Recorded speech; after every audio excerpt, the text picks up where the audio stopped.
another match point. Incredible third set here. They changed their strategy a little bit and they fought their way back in.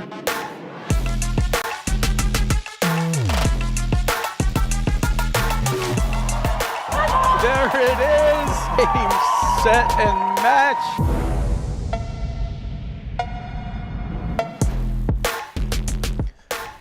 Hello and welcome to the 2025 APTA National Championships.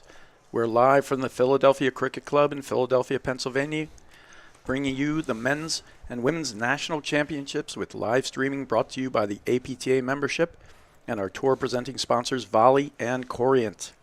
Local support has been provided by the following tournament sponsors: MAPTA, the Metropolitan Area Platform Tennis Association, our platinum level sponsors Philadelphia Insurance Companies and Xfinity, our gold level sponsors T. Rowe Price, BLBB Financial Advisors, Beach and Morrow, Fathers and Sons, 1986 National Champions, our silver level sponsors Pond Lee Hockey, Rothman Orthopedics, Pure Hockey, Royal Bank of Canada, Falcon, and Total Platform Tennis, and the official ball of the National Championships has been provided by Xenon Paddle.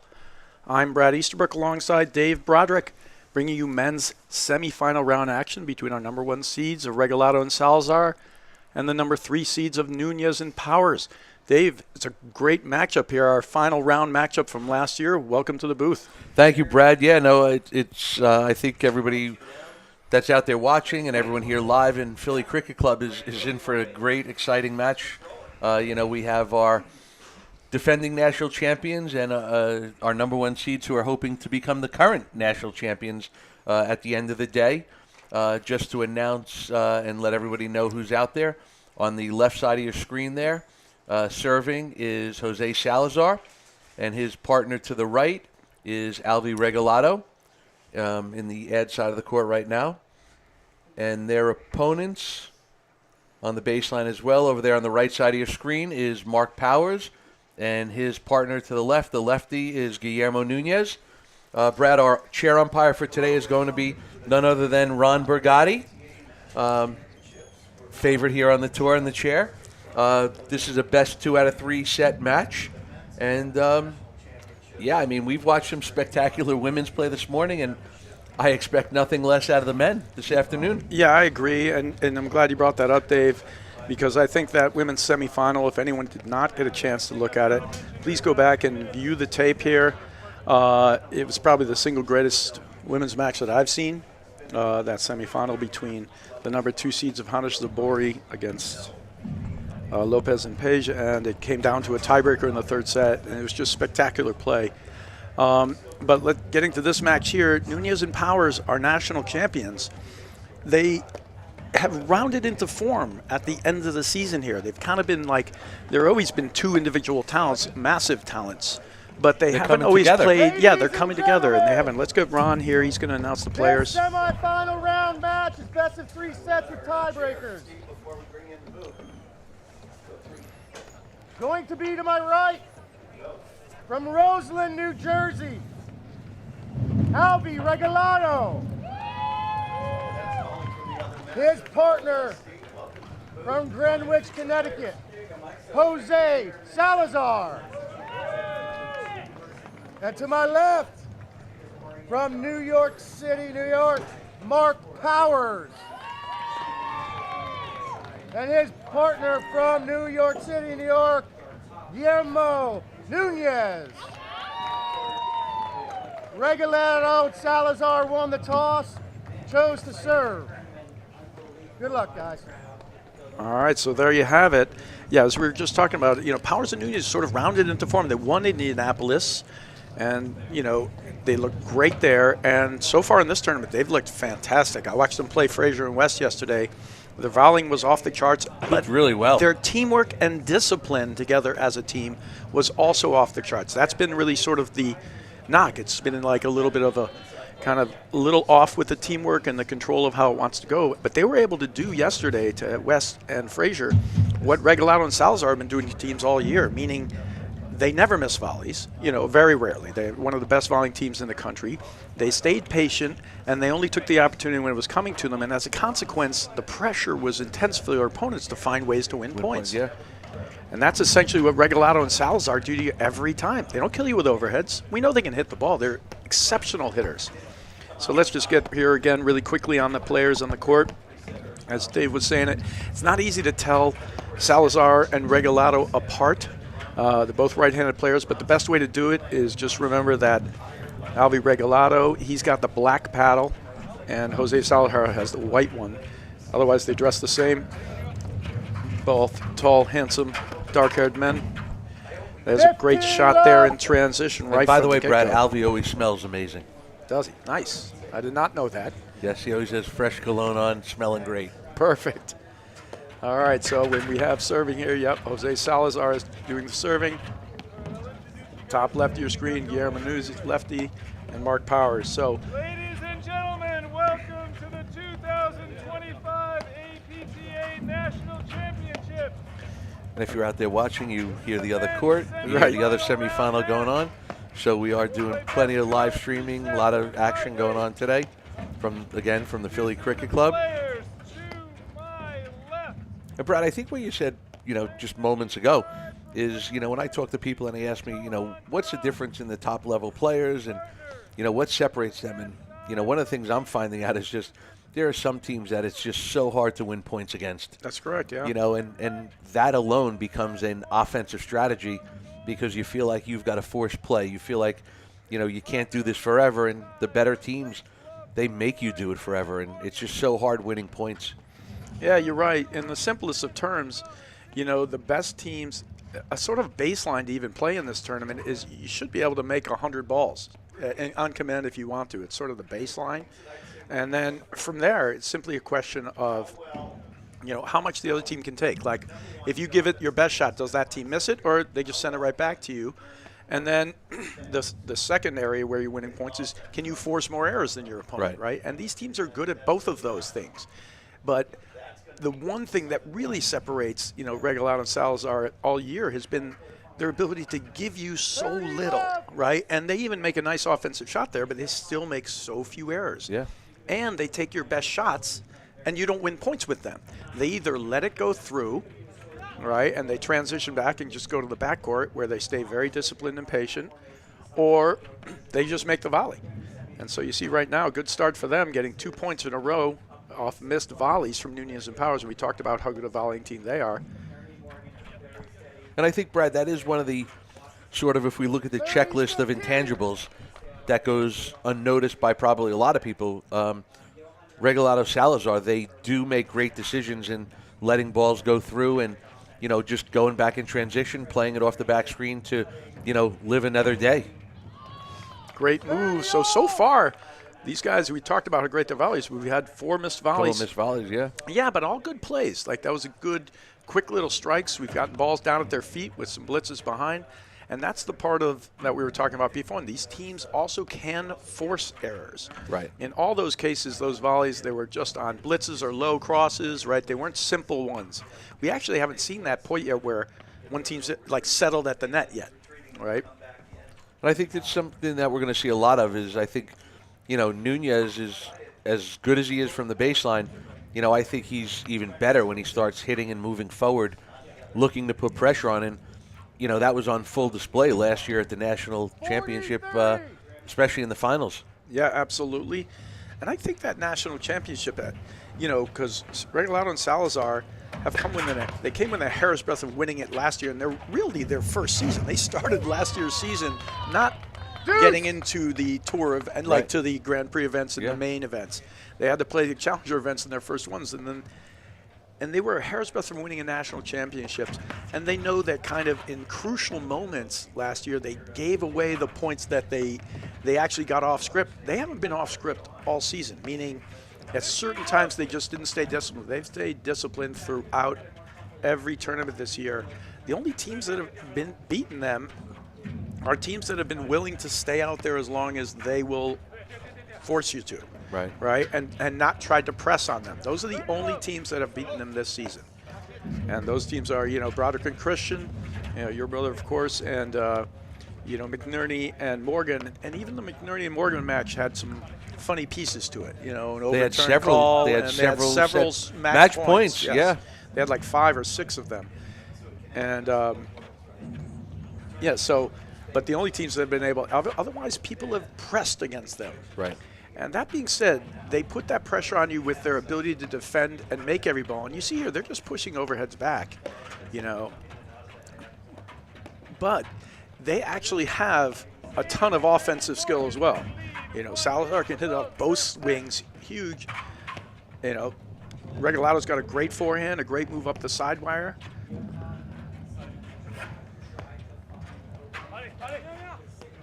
Interesting to see here, Powers and Nunez switched in the backcourt, so they have their forehands on the outside of the court. Yeah, it'll make it a little easier to go through the middle, but Powers can still hit the back end, and Nunez, he's really good at holding his drive, and he can do a quick low one with a blitz behind it.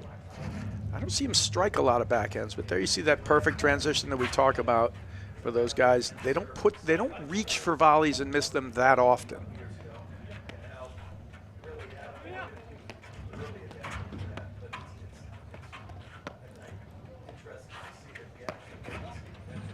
I tell you, it's turned into like this incredibly beautiful day out there. It's still a little brisk, but it's sunny, and the sun is straight behind him. It may come into play on the far side, looking right up into the sun. That's a good advantage for the lefty-righty team.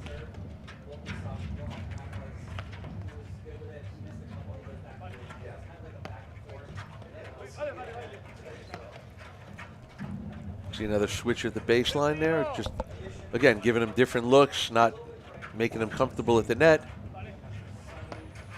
See, but this stuff right here, this is just complete respect for the other team, meaning that if you take the drive, it better be a really good drive. Otherwise, why take the risk? So right. They're waiting for this opportunity when they get a ball off the net and they can hit him. And the other teams, they're sort of feeling it out here. And this has been sort of the only issue that, Powers and Nunez have been working out through the years. How disciplined do they want to stay? And how disciplined can they be? And right now, and in the last match and in this tournament, they've shown that they can be that.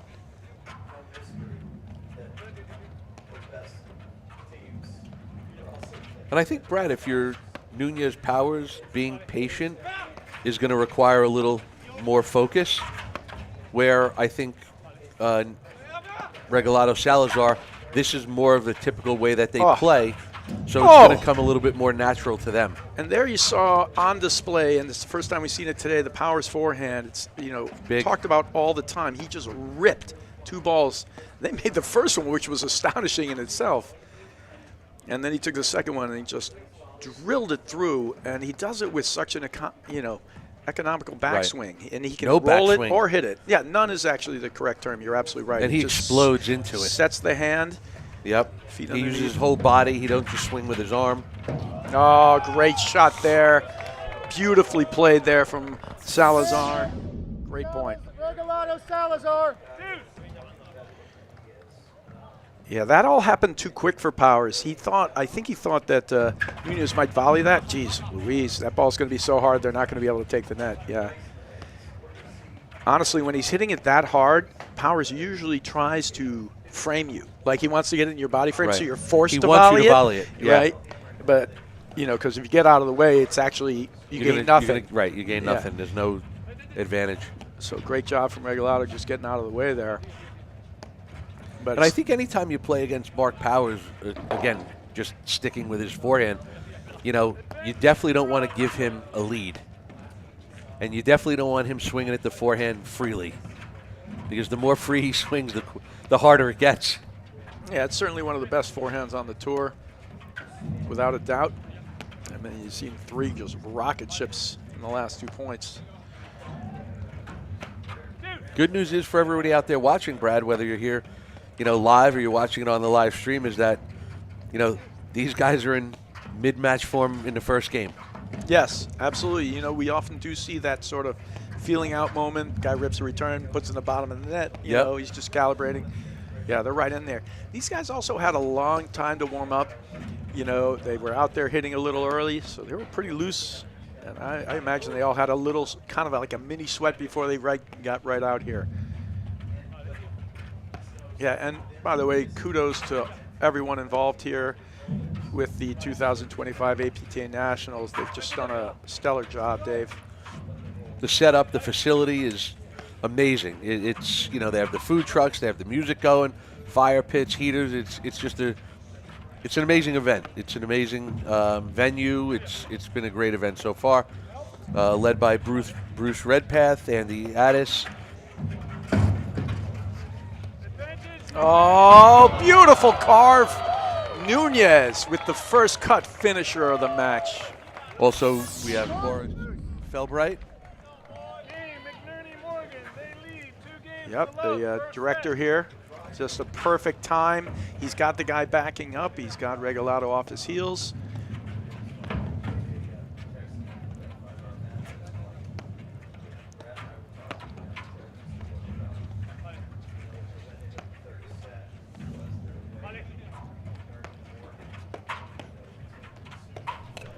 Oh, they actually tipped paddles there. You see them both actually hitting. You could actually hear the noise of the two tips of their paddles going for that break point now. As Powers stuffs another one through the center. He's got his forehand going early. And I think that was a great example of how he spotted the ball wide on the first one, and then he brought it back down the middle. That's a good setup ball. Another one right through the center, but beautifully transitioned back. Such a smart play. And this is where Regalado Salazar really excelled. There's no reason to reach for that volley when you can easily get it off the back. That might have been a little bit of a quick one, and what a great game there for Nunez Powers. The first set, 1-0. So, Brad, just to bring up a quick point from the last couple of points, you know, we talk about often Regalado Salazar. They do hit more forehand volleys than most people. Yep. And you see in the last 2 points, Mark Powers taking advantage of that. I think driving the ball down the middle, and you saw a little hesitation as to whose ball it was. Yeah, definitely. I think that is the one area. I mean, Powers rips that forehand too, meaning he holds it, and you really have no idea where he's going to hit it. He can put it right off your hip. He might actually hit it a million miles an hour right through your chest, or he might spin it up into you, and it's all from the same take back. Right. So it's very difficult. But your point is actually really well taken. It's that you think that middle can be exposed a little bit on Regalado Salazar, because they really are much more like, it's not like one guy's the line and the other guy's the middle. They're very much like, they don't I got stick this on one. traditional backhand volleys down I got the middle. it. It's right here. I can make that with a forehand. You're going to see forehand volleys out here by all these players. Mark Powers uses it all the time. Nunez will be the least forehand volleys you see out here, because Powers is perfect in technique with his forehand volley. For most players, it's easier to just stick with the backhand volley, and that's why it's typically tossed that way. Taught that way. And there you can see the offensive skill of Salazar. He can pick away. He's got both weapons, a forehand and a backhand. And again, I think for them, Salazar, Regalado, I mean, it's worked. I mean, they've been dominant for 2 years. It works. I think in the last couple of instances with Powers hitting the big forehand down the middle, he's also done it from 3-4 feet inside the court. That's out. Yeah. You know, and I think when he's moving closer, you have less time to make that decision as to who's going to hit it. Should it be a forehand? Should it be a backhand? If they went a little bit more traditional and stuck to the backhand, let's see if maybe down the road that helps them. Now, of course, these guys were our national finals last year. We talked about that. This right here, they were able to get a lot of damage from the Nunez overhead attacking Salazar last season, to the point where Regalado and Salazar switched, and it actually in the backcourt to make sure Regalado was in the deuce, so he had to, and he was able to defend that and sort of turn the match around.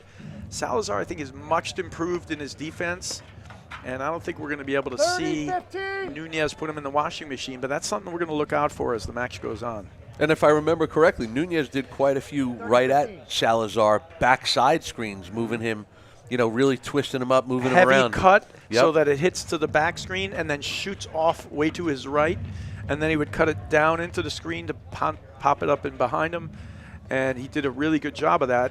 And like we said, they actually had to switch, so they were smart, and they knew that early on. And this matchup to me, you know, look, all the semifinals we have here, we have the top 4 teams in the country that have been head and shoulders above everybody else. Actually, it's hard to say really that even Nunez and Powers have been head and shoulders everybody, or even actually not Regalado, of course, Regalado Salazar have been, you know, exceptional all year, but even like Durant and Mitchell, they're rounding it. Nunez, Powers, and Durant and Mitchell are rounding into form at the right now time. Here. Right. You know, they've worked through a lot of the things. Durant and Mitchell have played exceptionally in Short Hills and in here so far, and we're seeing the shades of the Durant and Mitchell, you know, the great team that has won multiple national championships. And Nunez and Powers have found the discipline and the control of how they want to play these points. That's great. You'll trace down. And I think part of it, Brad, if you'd agree or not, is, you know, Nunez, Powers, and Durant Mitchell, all 4 of them, haven't played a ton of tournaments this year. Yeah, well, Nunez has Together, played about every year, right, every together. tournament. Yeah, you know, Mark Powers is typically the second half of the season is where he wakes up. You know, the first half of the season he might play once a couple of times, but he's really not. He's on the golf tour. Yeah, I mean, he's not, but he's, you know, he's got a heavy job, a lot of other things. It's just sort of where he wakes up. Right. You know, he knows it's going towards the Nationals. Guys who play at his level, that's how they think. You know, he's won 2 Nationals. He's been to 3 other finals, right? So he's no stranger to being in the finals of the Nationals. In fact, he probably is surprised when he's not. You know, so it's a different thing for him. Oh, just too good. 40-15. Nothing he could do about that. And right now, in the beginning of this match, I mean, this isn't even to a point where we're really talking about the way a match is going yet, but Regalado, Nunez Powers have been disciplined. Regalado Salazar have thrown in 1 or 2 mistakes. Like we talked about, sure you there can't win right? points against them. They're the ones throwing in a couple of mistakes right now. And we saw there a missed return to serve. Look, Dave, if I asked you like 3 weeks ago, who would you pick for the national championships on the men's side, who would you have taken? 3 weeks ago, probably Regalado Salazar. Yeah, you probably, but with everybody rounding into form, Nunez and Powers, what I saw out of them, yes, and I would have exactly said the same. You know, all year long, Brad, who do you pick for the Nationals? They've been asking me that since, you know, September, before the season starts, right? You know, and all along it's been Regalado Salazar. Okay, they lose to your brother. Still, Regalado Salazar. Regalado Salazar, picking them. What I saw from Nunez Powers yesterday, you know, what I saw from them 2 months ago, I would not have been able, but I saw a team yesterday in Nunez Powers, they can win this. They can take this national. You know, it wasn't about their talent. It's just about whether they're going to play against a cohesive team. You know, what I saw from Durant and Mitchell, they can win this. You know, McNerney and Morgan, I think, have played at that level all along where you're like, they can win this. You know, McNerney and Morgan have been right there. They're truly on the season, they're the second best team. Right. You know, but we're talking about right now, winning this national. What I saw to Nunez Powers, they're right there. Advantage, Durant Mitchell. I like the shades. That's like cool. I don't remember seeing anybody playing shades before. Have you? No. Digging it. Russell Bencon, he does. But Russell does it like wears with the he's like, aviators. Yeah, Like he's got some different kind of vibes. I love that. He's did going it too, to the club right aviators. after the match. That's right. He's got his members only jacket on. That's troubles. Good cover there from Powers. I don't think that shot was a smart one there, but they get away with it. Nunez doing a good job with the jumping split, getting out of the way. Yep. He's nimble. Yeah, and he does, that's one shot. He just uses it there. He actually uses his continental push forehand 90% more than, like he'll take out the semi-western heavy topspin drive or the big topspin drive, but more often than not, he's looking for a quick early drive with the continental and the blitz behind. Not the heavy ball. The Powers is going to do like the thumping. He's going heavy. Yeah, the thumping. I mean, he can do different things with it. But Nunez is more about, I'm going to push this lob. It's going to look the same as the ball before it, and then all of a sudden I'm going to push this one down, but I'm right behind it, and you're volleying up to me. And he loves the exchange. That's a good ball there. guys working the ball hard and down.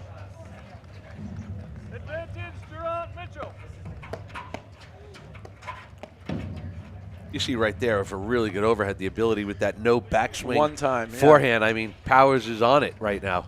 Yeah, he one times the ball as well or better than anyone.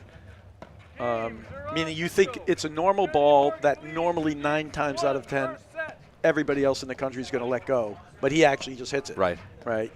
And so it's surprising. These guys know, though. They weren't surprised there. They made both volleys. And there you got Nunez doing what he does. Beautifully, by the way. Love 15. Perfect blitz, catches him off guard. Perfectly disciplined before it even happened. Great job. They are playing lights out right now, Nunez Powers. That was long. Love 30. I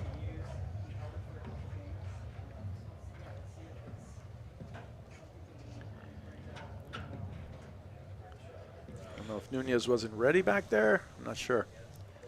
And I think, you know, Brad, again, even though it's early on in this match, it looks a little bit like, you know, week in and week out, Regalado Salazar, you know, to your point, they just make it so hard to win points. Right now, Powers and Nunez are making it really hard to win points. Yeah. And, No, you know, you kind of look like, you see, it. I don't know if it's they're not confident but you do see a little bit of a puzzled look on their face of Regalado Salazar that they're doing it, they're having it done to them. Love 40. Okay, so there was an Overruled it. overrule there. A call from our vantage point looked really close, impossible to really see for us, but overruled by the umpire. So triple break point, and there's the serve out. And when you think about all the things going kind of not right now for Regalado Salazar, Nunez Powers are just playing unbelievable. But you're right, it looks like Regalado and Salazar are shocked, actually, almost shocked. Brad, with over 80 years of workman's comp experience in Pennsylvania, 20,000 plus successful cases and over $1 billion recovered for our clients, Pond Lahaki Giordano is the workers' compensation firm you want fighting for you. Pond Lahaki. Yeah, it's kind of funny. You know, the first 2 points of the match, Regalado Salazar got up, love 30, right? Hit 2 great balls right down at their feet. I think Nunez Powers are won 8 out of the 9 next points, yeah. right? You know, like, you know, they're just right on top of this thing. Incredible stuff. And like you said, Regalado Salazar are always doing it to the other team, slowing it down.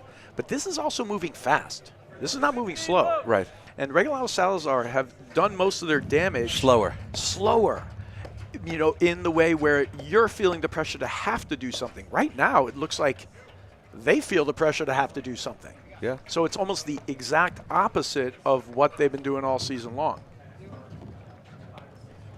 And see, there's a dump and then a transition back. Oh, good play. Beautifully done. Kind of mastered that little transition play there.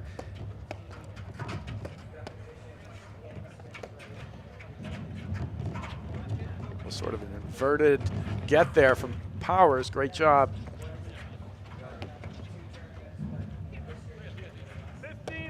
Now, we've mentioned a little throughout the live stream too, but Nunez did hurt his back a week ago, you know, playing in an event in Jersey.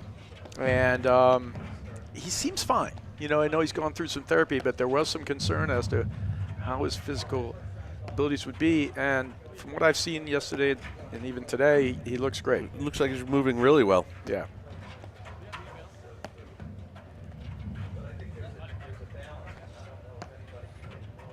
There's a switch in the backcourt, and that just changes the aim points. You got to be careful trying to push the ball over to the Nunez side. He's going to run up that side wire, and there it is, right? He's going to look for the spike there, then he's going to hit straight down and follow it up with a blitz.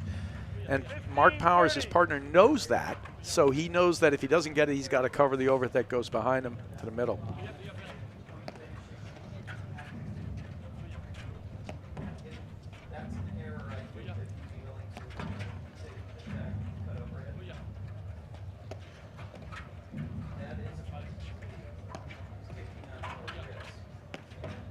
There you see Mark Powers making a move up. Anytime you see your overhead somebody taking that ball higher, these guys can start to move in because they're looking to anticipate and catch it down up overhead. Beautiful shot there.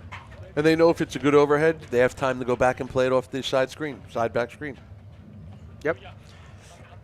What I liked about that point there, we transitioned right back from Nunez and with a good lob there from Regalado Salazar, is that he was looking for the possible drop volley. He didn't get it, he got lobbed over, but it doesn't bother him. He just goes back and they play again. But the possibility of getting the drop, and there's Powers doing the forehand work again. 3 bombs in a row. Oh yeah, no, and Mark Powers is very much a rhythm type player. He will never let up on a high forehand, even if he misses like 6. Right. He's like, I'm hitting high forehands. I don't care. Right now, he's in rhythm. He is not missing any balls.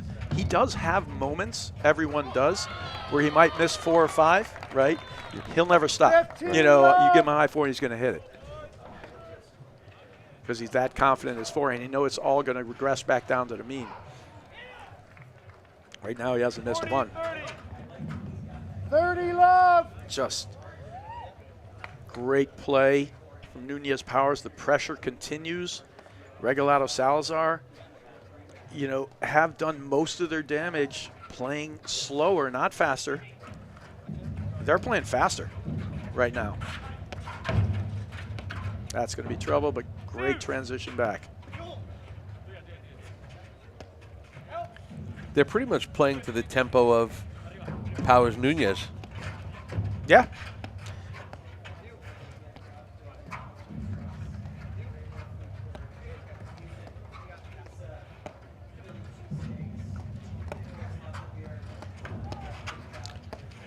Oh, that's trouble. Great hands.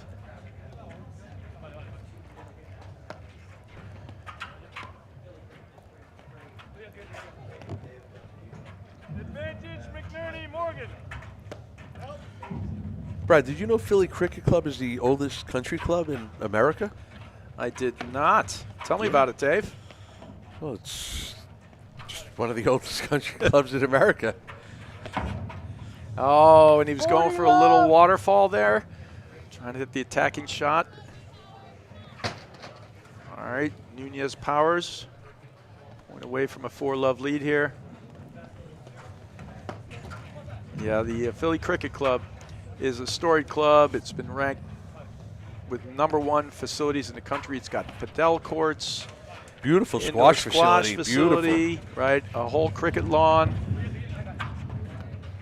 This beautiful platform tennis facility here. So it is an amazing club. And the people out here in this mainline area, in this Philly area, it's really just an incredible resource with a storied history, which you're going to talk about in a little bit. But Mark Powers is just firing. Game, Nunez Powers, they lead 4-0 in the first set. Yeah, for Regalado Salazar, they're almost like, this can't continue. You know what I mean? I don't think this, and they're going to wait for their moment. But right now, they're just haven't gotten their feet in the match yet. What can they do to slow this down? Yeah, but right now they're getting like flustered. You see, he just took that volley that he would normally just let go, bounce, and go back, and he tried to reach out and get it. They actually can simply just slow it down. You know, they're hitting too many balls here. Let some of these things transition through. Play a 75 ball point once or twice. You know, it's actually funny because we talk about that, and then when it happens, we're like, it's a slow, long point. We don't actually want to see it. But right now, they're just hammering. That is literally the first forehand I think Mark Powers has missed. And then the other thing that can happen is start to capitalize when they finally make some mistakes. Right now, Nunez Powers just been flawless. Yeah.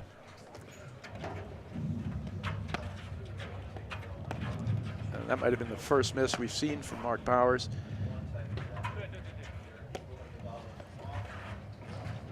So they're going to get their moment, you know, when the level will drop a little from Nunez Powers. I don't think, you know, no one plays a flawless match all the way through, and they're going to have to steal some momentum back at that moment. There's another 30-15. little error. See, these are the cracks you're looking for, the time to make your move. Let's get our first game here.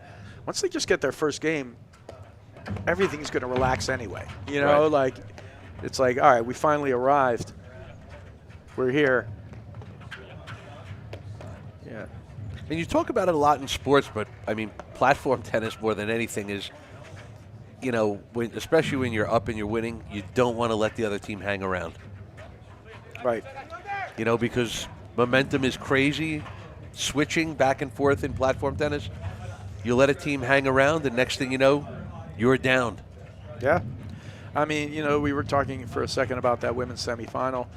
You know, Hanish and Zabori had match points. Right. You know, they couldn't close out their 2 match points, and then, you know, 10 minutes later they were shaking hands the other way because the other team just turned it on in certain moments. And that really was a phenomenal match. But you're absolutely right, Dave.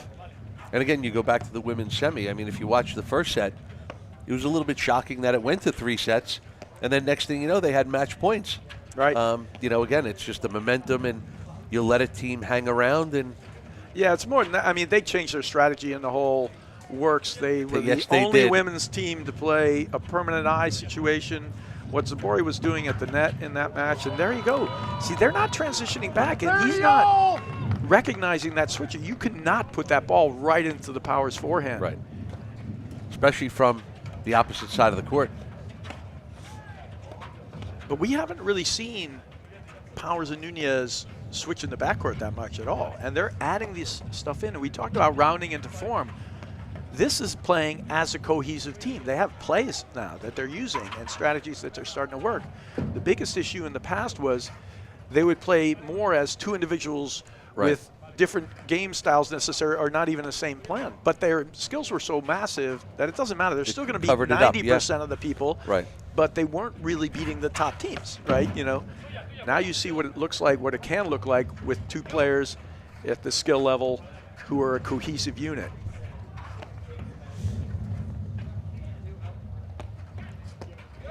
That's a great drive there. Oh, good dink and blitz.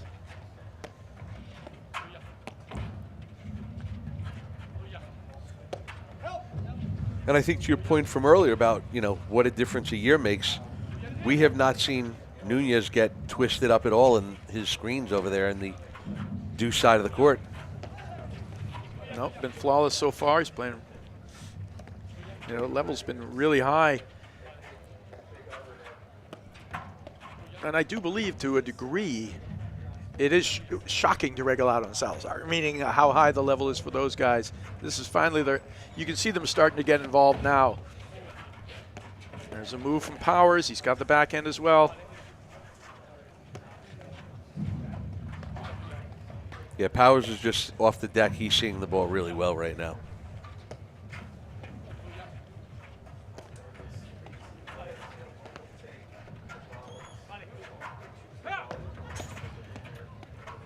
See, Nunez loves the exchange. Comes in. Good call, though, from Salazar Regalado. They saw it coming.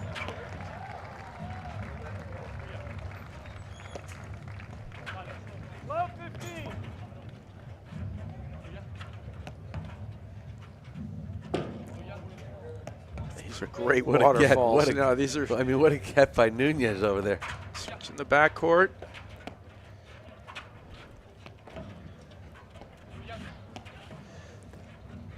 Working those waterfalls. Great defense from Nunez Powers.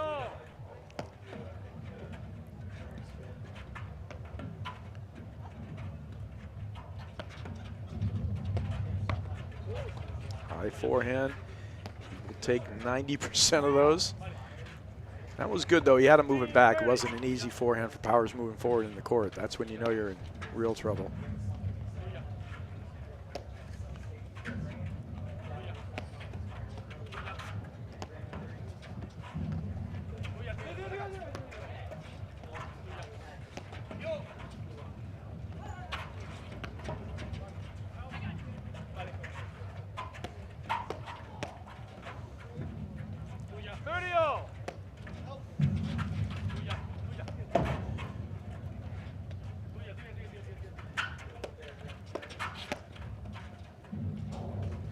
That's such a good play there from, that's the Regalado Salazar point. 30.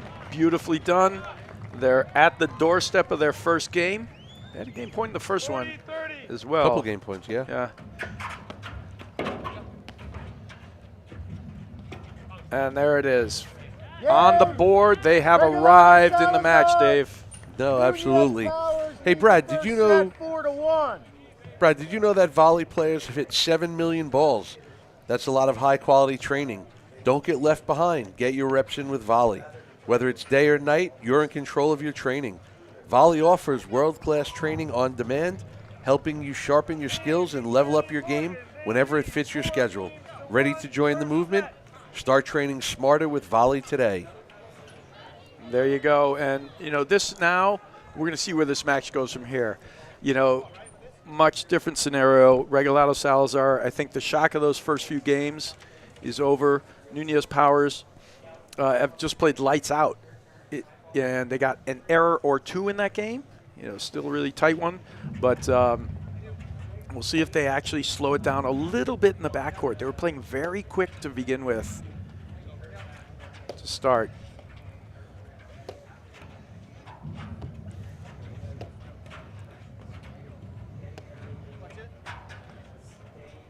He's almost baiting him with that one. Yeah.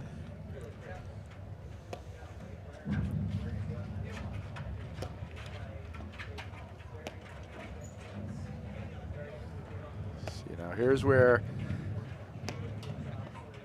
this is the point I expect to see frequently from Salazar and Regalado. Controlled, keep the ball in. When they give you a little opportunity, they'll start to use the attack. See if Nunez can push him around.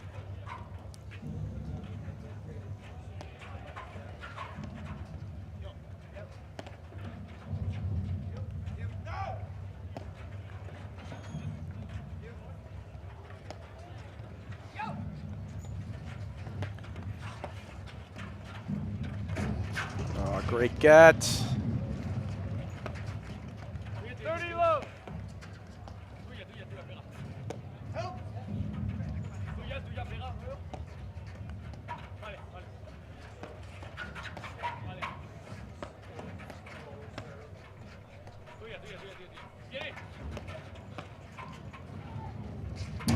Yeah, good job there.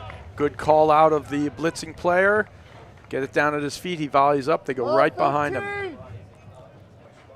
And the only way that's possible is by Regalado watching the movements of Nunez and Powers on the baseline. He's not watching his partner hit the overhead. He's watching to see what the other team's doing.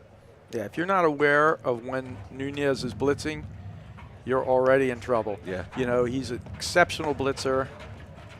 Tweener, like it.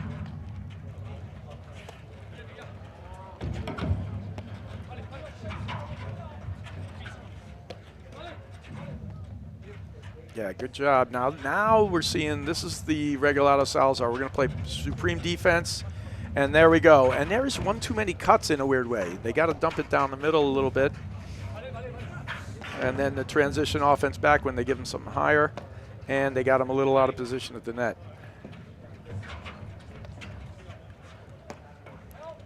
Now, to me, the danger zone for Nunez's Powers is if they can't, now that's wide. See, there's the quick one. 15-0. Was that the ball that was like the other balls? The other balls they're hitting, they're moving forward into it, and they have the pressure behind it. That's just a quick spot. Now, if he makes it, sure, it could be good, but he's moving to his left.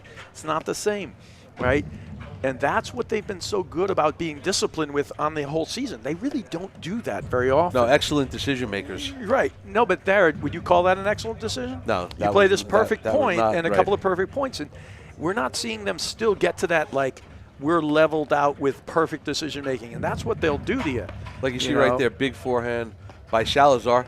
He was balanced. He was moving forward, stepping into the shot. He's got the pressure behind it. Right, and he hit it through them. He hit it through the Nunez and Powers. And this is where it's going to come down to. They still aren't firing on their exact thing, because their exact game squeezes you in so many different ways. You know, they don't win points, but they don't give you points. That's giving them a point, right? And they've given a few here. They're going to start getting better at it. They already are. You can see it now. They're still not, like, on their exact level. And then the danger when they do get to that point for Powers and Nunez is going to be, all right, don't force too much. You don't have to hit a better overhead than the last one. You just have to stay the course, right? Hang in there. You're going to have to hang in there. Just great defense. He's going to spike. Nope.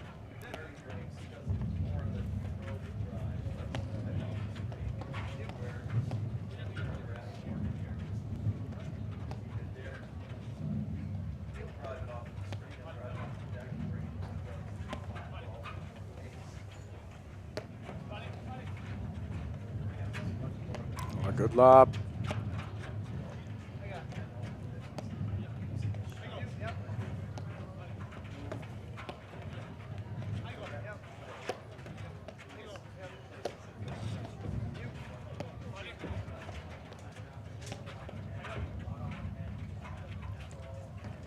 Great lob down the line.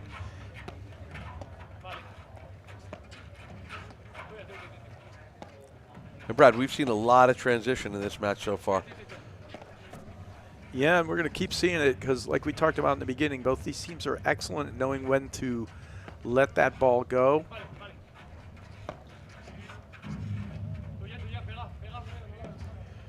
You know, and that's, people talk about eras and different eras of platform tennis and how's the game different in 10 years. That's one of the game's biggest things is how much more transition comes into play. There was always transition, but in the old days you really kind of always thought just get in position, you make that volley, right? You don't give up the net. Now you should give up the net anytime you're really reaching for a ball. Just let it go. Don't put yourself in a position to miss one, which is why sometimes, which is why I called a 5-hour match, a couple weeks ago, and it can happen because you get players doing that. And then you might hit a shot that could win a point for you, but they just let it go anyway, right? In the old days, people would reach for it, right, and they still make it. And that's how you would gain your points.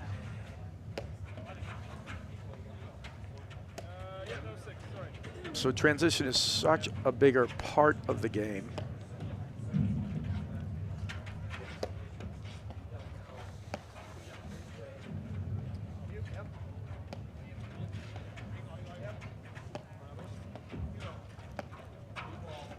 Yeah, see, this is where they wanted, like, now they're having to force it. Now they're going into push mode. This thing is slowing down, Dave.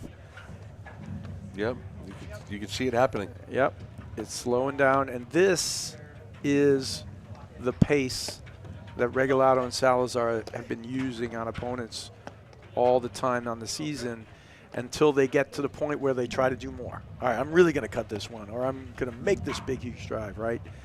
And this is exactly where Regalado and Salazar need to get to.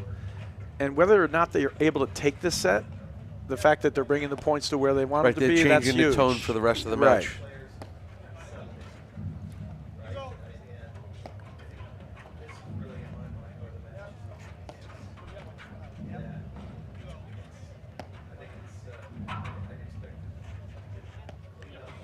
So when you take even like those first 4, games, Nunez and Powers get up 4-love, and all we're saying is like, another power forehand through the middle, like Nunez, dink and blitz, puts it away, right? Because now, when's the last time we've said even like another power? Well, you're not even saying it that often, so everything is slowing down. Like, he might get a huge forehand, but this is the exact point they want to play, right there. 15, That's what they're going to 30. do to you. And once they got that first game, it's like, okay, we're settled in now. Now they're playing what they need to. This is where, now we're going to see what happens here.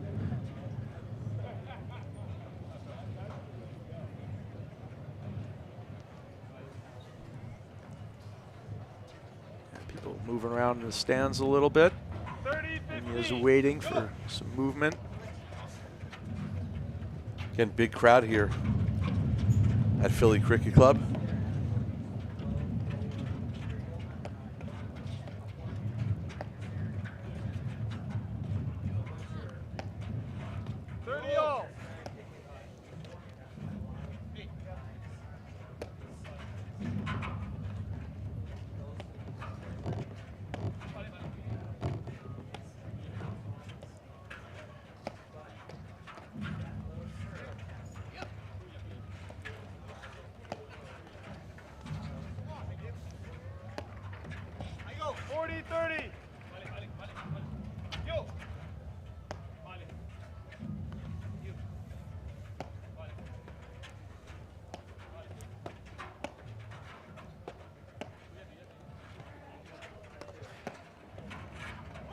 We caught him there. He's so Good athletic. recovery, yeah. Yeah, he's so athletic, Regalado.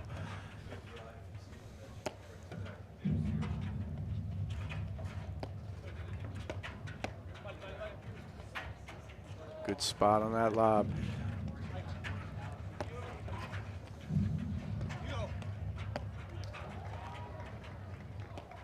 Advantage, McNerney, Morgan.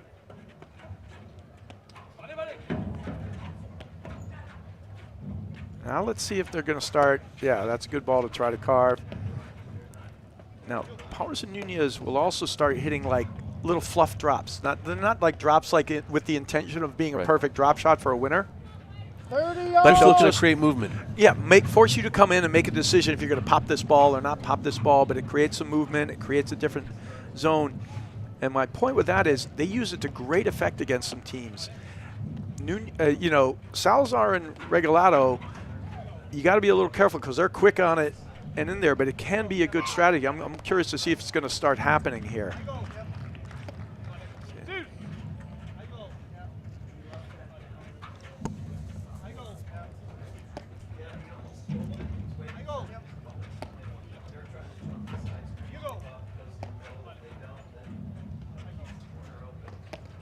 Yeah, Dave, it is no, I mean, to me, it's no surprise that the only two teams that have been able to beat Regalado and Salazar this season are teams that are willing to play as slow as they want to play, right? They're, you know, your brother who invented playing slow, essentially, you know, and, you know, McNerney, who will play as slow as anyone, right, if he needs to. It doesn't mean he's not going to go for shots at certain times.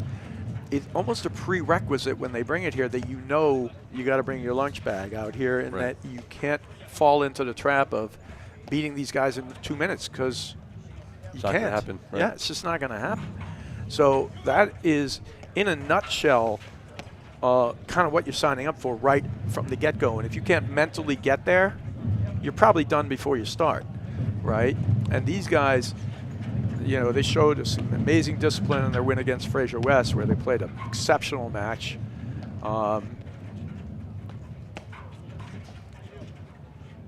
Yeah, so, and Regalado and Salazar have been showing that discipline all season long.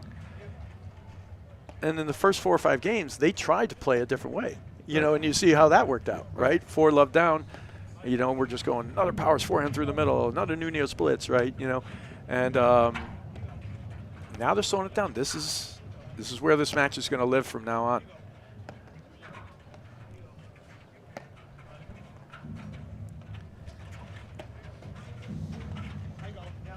Now Nunez will carve that one. That's a good carve, but he's not able to twist them around. Their defense is improved from last season. You know, like we said, last season that whole first set was won by Nunez just carving the ball into Salazar's corner.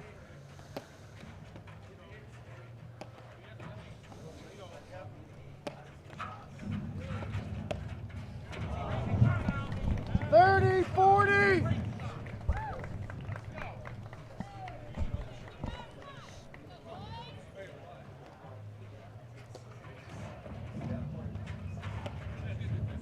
And the big question is going to be, you know, we talked about the pace of play that Nunez and Powers have been super patient so far. Is that going to be something they're going to be able to hold up for 2 full sets? Yeah. No, these are the questions that'll get answered, right? That's out. And there is a quintessential perfect Regalado-Salazar game right there. Right. Nunez Powers leads the first set 4-2.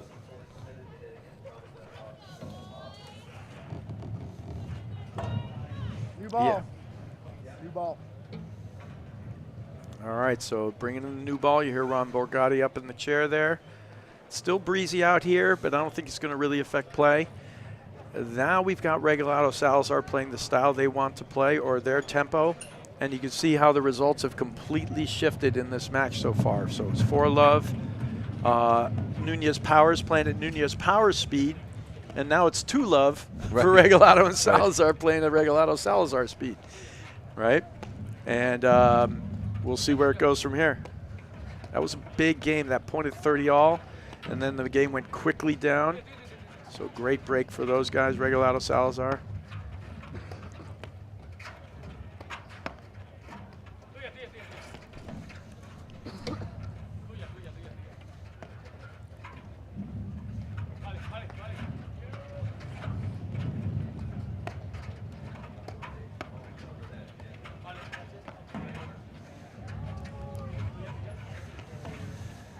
See, the effect is twofold, Dave, and you've been there a bunch of times too, is once the air comes out of the balloon and the action gets slower, it gets harder, you know, to like keep it going, right? You know, you see the one opportunity, you get lulled, it slows everything down. Your hit rate has gone so far down, it's like your heart rate, you know, everything else. It's like, okay, you know, that you just don't have the look, so it doesn't have that sort of up-tempo feel to it, and everything becomes harder, and then the one shot you get, it's almost like there's more pressure on it, right? You know, and that's where this is the trap. All right, great lob there. Oh. 15-30. And you see, anytime they get a little off-brand, that's where they get hurt. Regalado, Salazar, whenever they get a little off-brand. It's a good look for Powers. But again, they're slowing down the amount of forehands he's getting. And, you know, I don't think anybody could have played as – they didn't miss a ball for the first set, but it's like they let them play in rhythm, right? You know what I mean? So it makes it that much easier. Now we're seeing the mistakes come in.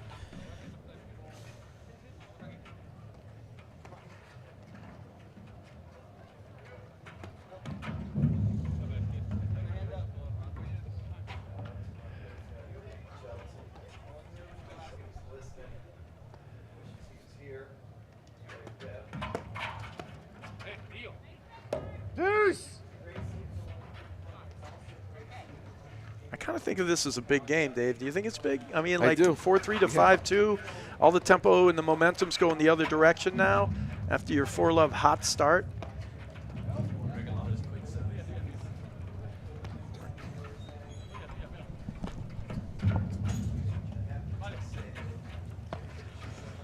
And again, Brad, we saw earlier on where Regalado went to serve and Powers had his hand up. Do you play to the speed of the server or the returner? Well, you're supposed to play to the speed of the server, but there's also parts where a server can get up there and serve a little quick when he knows you're not ready. I'm not sure what the case was there by any means, but people use those things, and we've seen it on the tennis tour for years. People always talk about people who take an injury break, right? The 10-minute injury timeout when things are going bad, right? Or the, you know, slow down the serve. Tie your shoes, takes you half a minute. Tie your shoes, right? You know, or you get up to the line, you go bang, and you're doing another one, right? You know, it's sort of like you can work that stuff in. You know, all of it's kind of forms of trying to control tempo. You know, and some consider some of it gamesmanship, some consider some of it just, you know, part of the game, part of the strategy. Ron Borgatti's going to be on his have to be on his toes here. He might. Oh, well done there. Powers, that quick backhand allows the point to go like that. And then Nunez, of course, just cleans it up. Great little slap forehand there with the continental. Oh, transition drive there, good look. All right, so game point here. It's a huge game. You know, the bleeding's gone two different ways. That's long. And Powers, like we said, he will continue to hit the forehand. He missed 2 or 3 in that game, but he comes through in the end. Powers lead the first set 5-2. BLBB Advisors is a wealth advisory firm founded in Chestnut Hill that has proudly served generations of individuals, families, endowments, and business owners in our community.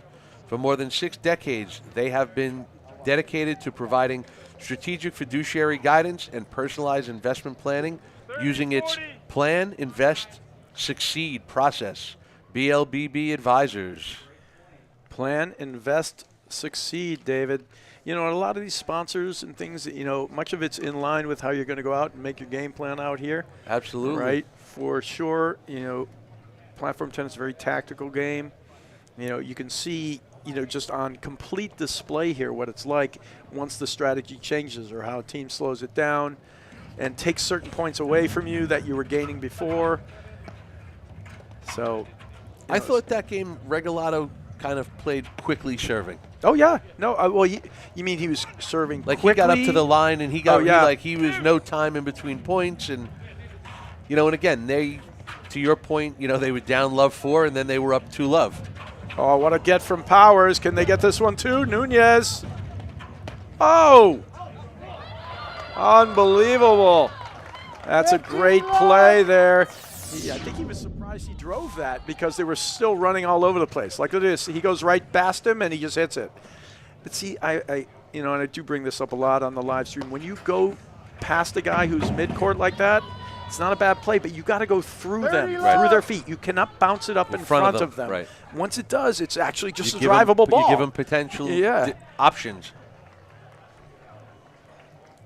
So you got to be very careful with that shot. All right, so 30-love, 2 points for the set for Nunez Powers. And we saw Regalado Salazar, but to me, this entire thing is when they've played at the tempo they're supposed to, they're having success. Great shot there. Spots that one on Powers. And even in the last game, they got off brand on a couple of points. Right. And that's enough to break the entire strategy. The entire strategy is about smothering you with we give you nothing, right? And then go ahead and try to take some things, right? Now you try to take them and you make the errors. They've been the ones cracking in the moment. They had that moment to get that to 4-3. And it was interesting because Nunez and Powers gave them plenty of opportunities in that game. Yeah, but they gave a couple back, right? Yeah, that's my point entirely. They were right there with what they needed, but they somehow they gave it back a little bit. It's so tight. All right, Brad, we have a set point here, number 1 for Nunez and Powers. Oh, he's got him right there. Great shot. Awesome return and blitz. Good recognition from Regalado. Now he catches him in the back, catches Nunez in the back.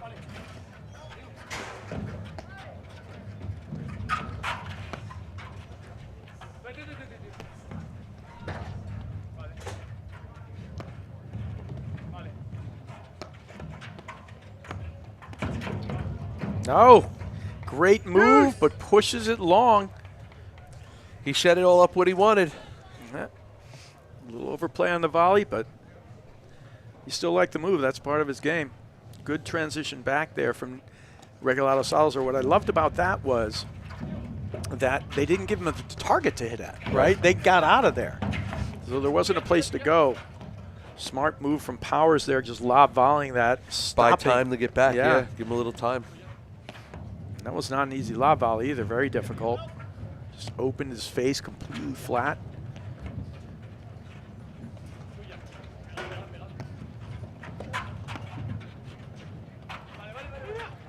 All right, there's you work in that middle that you were talking about before, Dave. They don't always traditionally have one guy play another ball or another.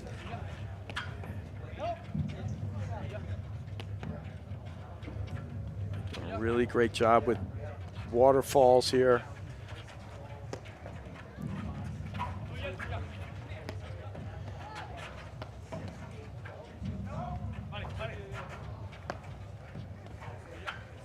You know, what's funny about Nunez and Powers, too, is they're not the tallest team out there. They're actually one of the shorter teams out there, but they play large. They cover a lot of space.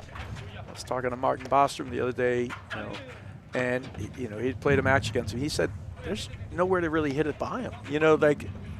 And you would think they're covering less space, but they're covering more because they got forehand volleys. Their, ability to just put the paddle on it. What a shot there. Perfect off-speed drive down the middle. Perfect pace. And that's what Nunez does really well. He actually kind of holds it there. He'll slap it at you a little hard one time. That one was just like kind of medium down the middle, right? And I think, again, that's where the uncertainty of who's hitting the volley comes into play.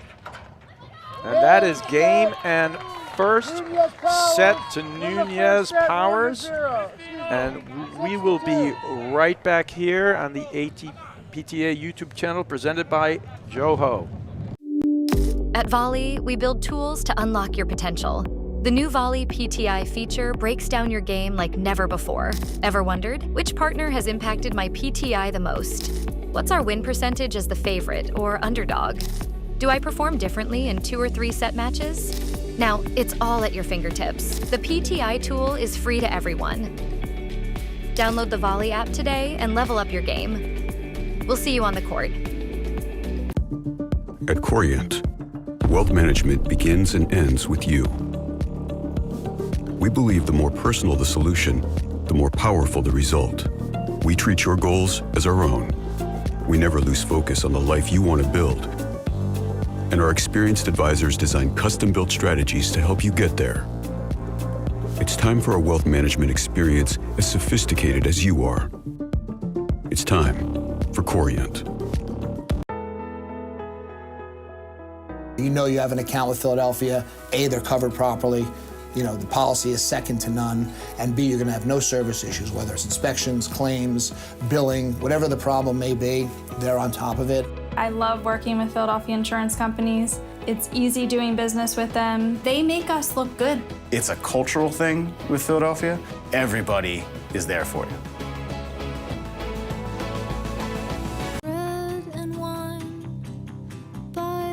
For all those making it big out there, shouldn't your mobile service be able to keep up with you? Get Wi-Fi speeds up to a gig at home and on the go. Introducing Power Boost, only from Xfinity Mobile. Now that's big. Xfinity Internet customers, cut your mobile bill in half versus T-Mobile, Verizon, and AT&T for your first year. Plus, ask how to get the new Samsung Galaxy S25 Plus on us.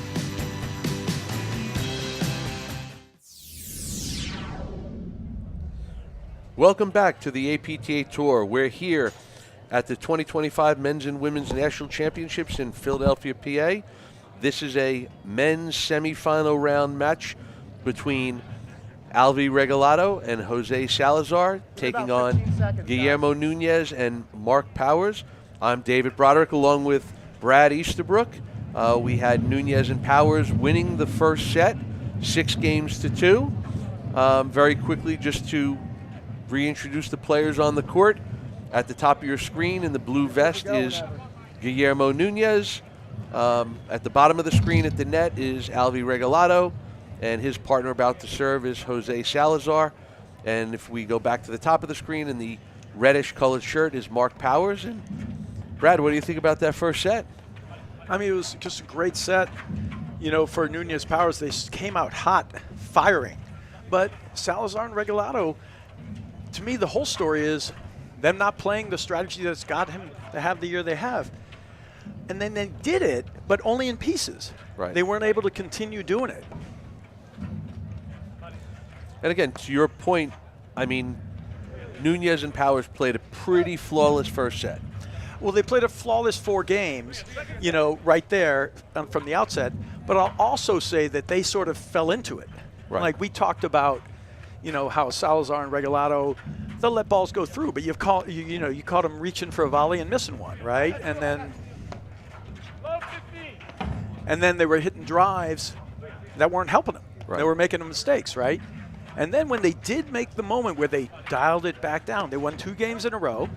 Then they have that crucial game, right, at 4-2.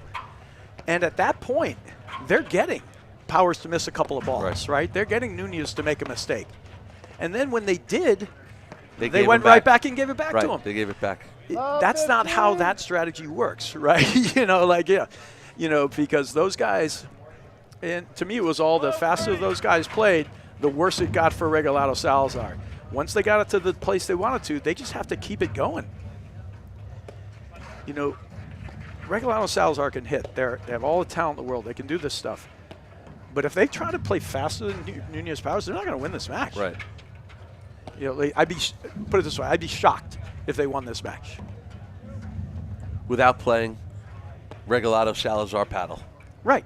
You know, and also, you know, Nunez, he wants the blitz and the exchange. It's not that these guys can't do it, right, but he's better at it. Right. He's the best. Like, that's all he wants. He played the whole season trying to get it, and that was almost the problem with Nunez. When you didn't give it to him, he would try to force it. Right now, he's sort of really playing it more so, for sure. And like I said in the beginning, if we see a Nunez and a Powers with that kind of talent level, you know, playing a cohesive game that doesn't give you anything, plus the offense behind it, I mean, that's an incredible team. I mean, and I'll tell you what, one thing, just as we watched that first set again and we talked about how well Nunez and Powers played, they did it without a lot of risk. Yeah. It was a low-risk, very well-played first set. Sure. Yeah, you make a great point, Dave.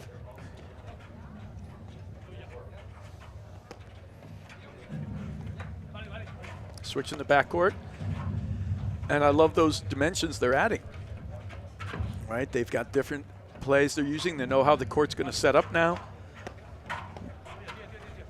Where they want to lob the ball, that's a good look there. Smart little push to the middle. Can Powers make that get? He can. 2 in a row. They got the skills as well. Fantastic.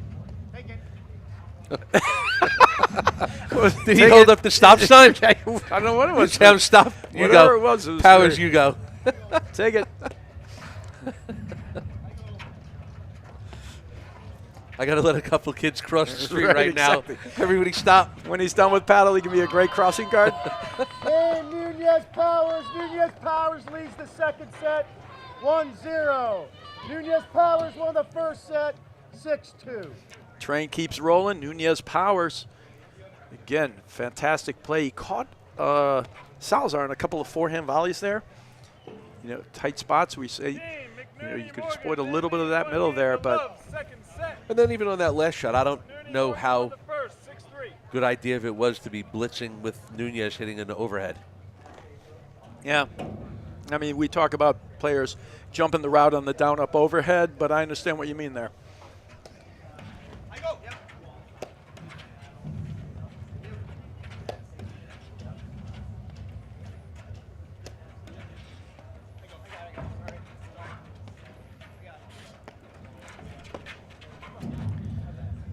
Huge forehand, wisely left by Nunez.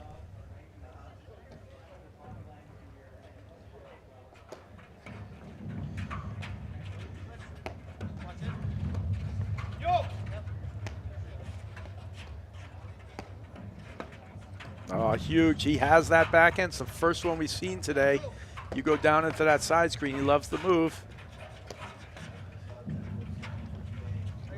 The touch that Nunez has around the net is one of the things that, and the reasons he's such a great blitzer. He kind of punches it right at you quickly, or he just drops it right in front of you. And again, it looks the same. Well, I was going to say, he comes in, and if you give him a ball to attack on the volley, he's able to attack it. But if you give him a tougher ball that he can attack, he does such a great job of softening it, yep. and slowing the pace down and giving himself time to recover. I tell you, Nunez Powers just firing there. Drives, Powers 2-3 drives through the middle there. That's a little long. 30-15. And then you got the Nunez blitz play with the soft hands and the attack.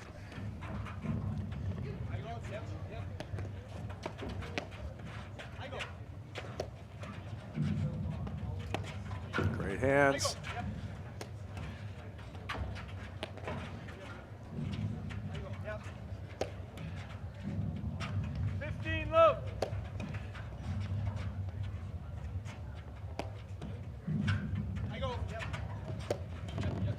He hasn't carved any across the court, no, like into the Regalado space. Those are those baiting balls. They're not really designed to win the point. They're designed to get them to make a bad decision so they can volley behind and create more movement. And they've been using those fantastically. That's huge. They need a few of those points where they go for, where they're getting Nunez Powers to go for their shot and miss them.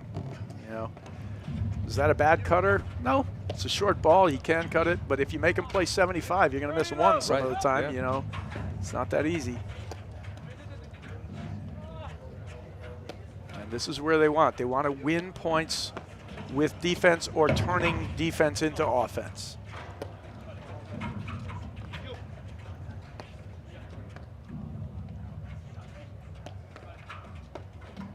Oh, a couple of breaks in this one. Digs have been fantastic. Oh, outside of the line. On a new angle. Yes, I think it was off the top of his paddle, Dave. I think he barely got a paddle on that thing. See, to me, this is another big moment here. I mean, Regalado Salazar, if they just get it to the space they want to, I think they can make a comeback at any moment. But they're still searching for that sort of rhythm. And Hughes and Powers have it. They are losing balls in that sun. I think there's 2 or 3 drops here in this point alone where they just didn't see it. See the ball, right. Yeah. So you can see the shadows are straight ahead. The sun is directly in Salazar and Regalado's faces. 30, 40. And when you get to that point and you see that happen at a point, be like, okay, let me err on the side of a lob. Not that he can't make a transition drive there, but that's a huge break point now for Regalado Salazar. 40-15. There's another huge one. Oh. He went for it. That's out, though. Yeah. Game, Regalado Yep. Salazar. Great game. Good call. Tied 1-1 in the second. And I don't think Powers was really even intending to necessarily hit that in. I think he might have been framing him, trying to hit him towards the body. Right. Great break there from Regalado Again, to your Salazar. point, making him hit it, making him try to volley it. Right. So they're struggling. Look, watch this. You throw a lob up, they're struggling.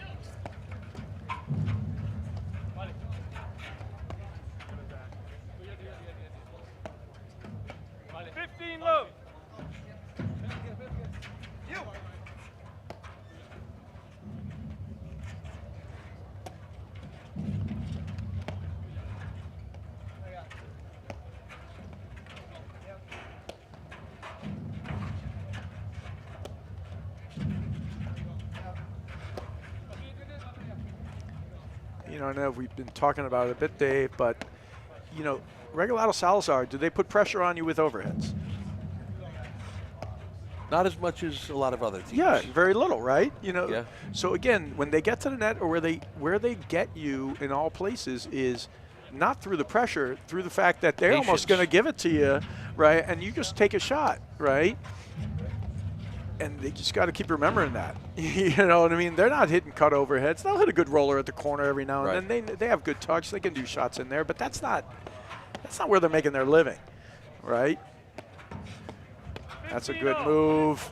He was all over that. Perfect play. That time, Nunez just knew it was coming. And Powers got to almost let that one go. Very, very hard ball to come up with.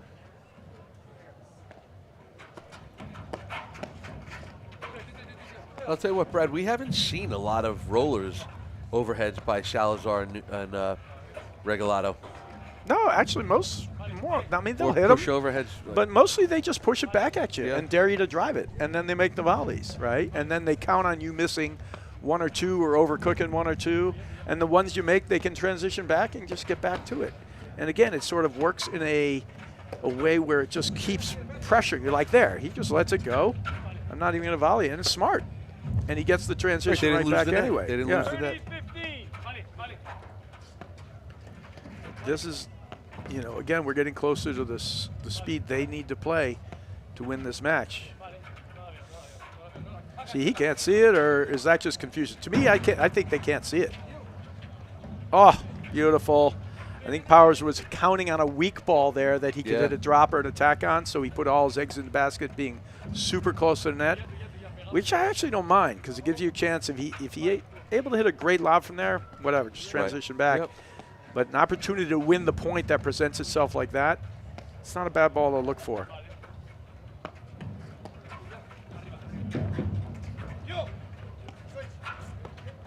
Yeah, I wonder if we're getting to this point with that intense sun up there, Dave, where the players are like, okay, when we're on this side of the court, we better break these guys, right? That kind of feeling? Right. Or when you're on that side of the court over there where it's like, let's just stay back some, or let's not worry about whether we have to come in or not on that side. Because we'd be happier sitting back here and driving the ball than we would trying to see the overheads. Yeah, so this is beautiful. This is where we're getting to now.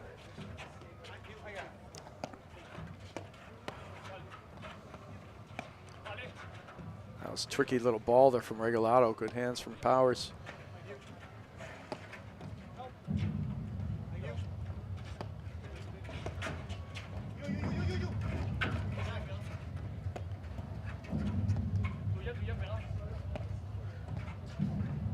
I guess on the flip side for Powers and Nunez too, it's, hey, let him come take the net. I'll hit you 50 lobs up into the sun. Right. Don't worry about it. Go ahead. I'm not going to miss this volley for you, so here's 50 lobs in the sun. You know, and I think if you're on this side of the court down below, you definitely don't want to lob long, and you definitely don't want to miss a drive. Right. So 2 huge points there. Regalado, Salazar. They get the break back, get a lead in this game. If they can get up here, this will be the first lead they've had in this match in any set. And again, it'll be big because now you have Nunez Powers serving in the looking into the sun. Yeah, and that sun looks like it's tough, meaning like straight ahead, like lefty or righty, you get no advantage there. Because frequently, the lefty and righty teams have a good advantage in the sun. One side, you know, they always have somebody who can hit. Yeah, usually, but this is a straight up sun.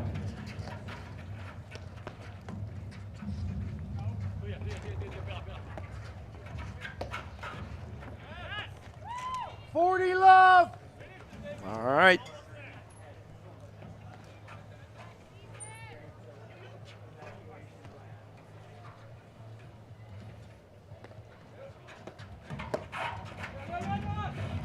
Beautifully transitioned back.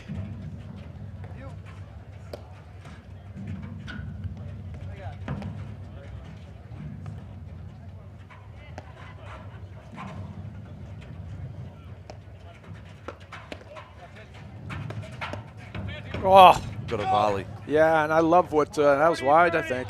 Yeah, very close. But I loved what he went right at him there. Just great hands for Powers, and that's what great players do. A lot of people are always like the hands on these players are fantastic, and that is true. But what they also do is just put the paddle where they know the ball's likely to go. Right. You know, first. That's step one of having great hands is put the paddle where the ball's going. Right. You know, but I mean, before that even happens, that's what he's doing. He knows if a ball's coming, it's coming in this zone. Otherwise, I'm not volleying it. Right. Otherwise, we're letting it go. Yeah, that's right.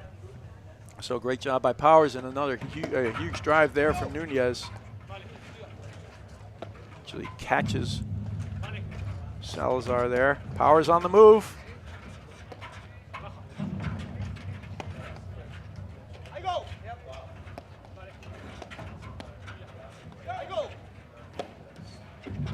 Oh, tough get there from Salazar. He's going mano a mano.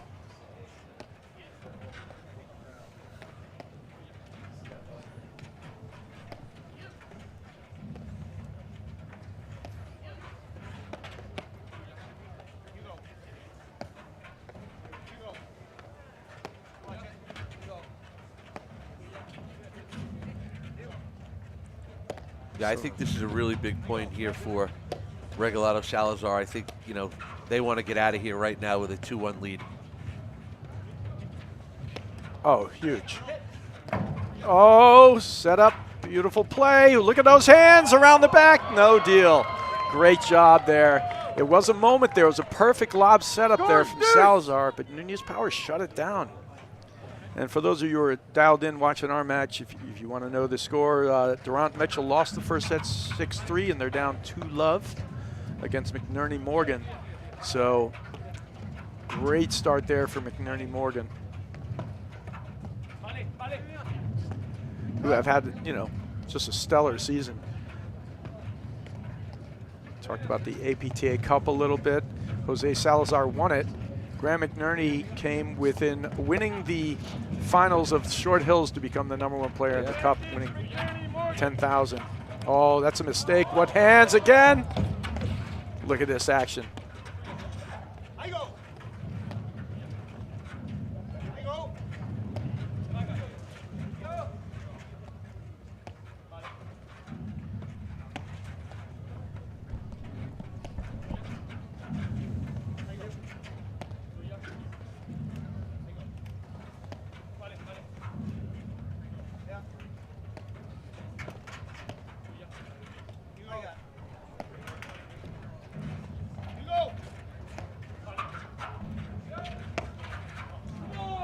Advantage, Regalado, Salazar.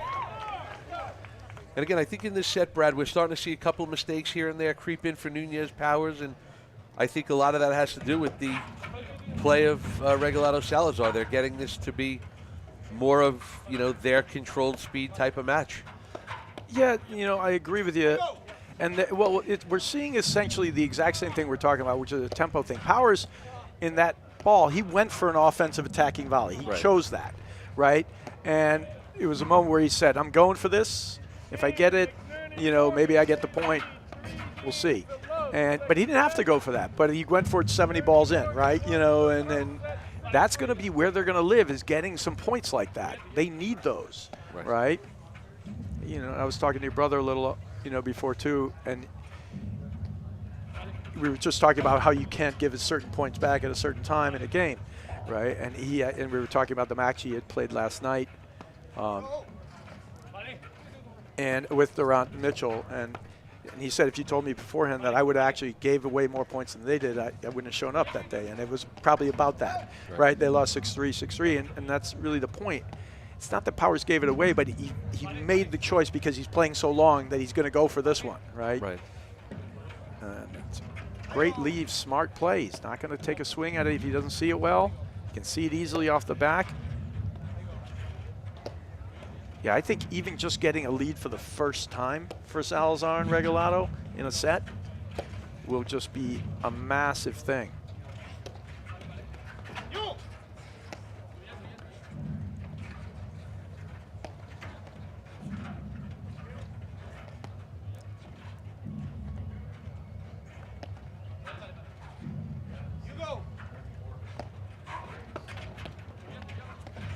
There's that baiting ball.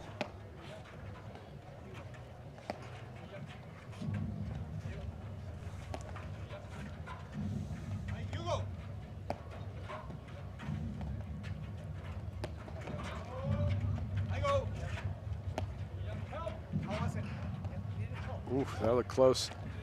He's calling it out. Game, Regalado. Yeah, I did hear him say Salazar. something, and the point just kind of continued on.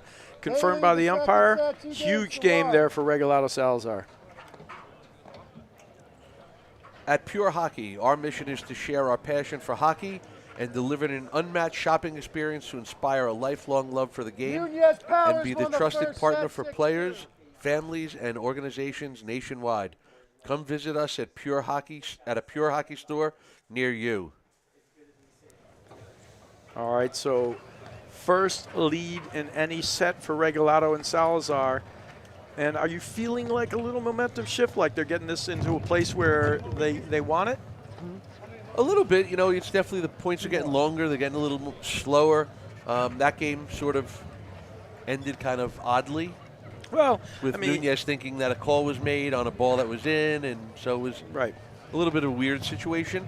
But, these are the things that something like that can help turn the tide a little bit. Yeah, momentum. I think they're getting it more to a place where they need to, and this is actually a danger zone for Nunez Powers.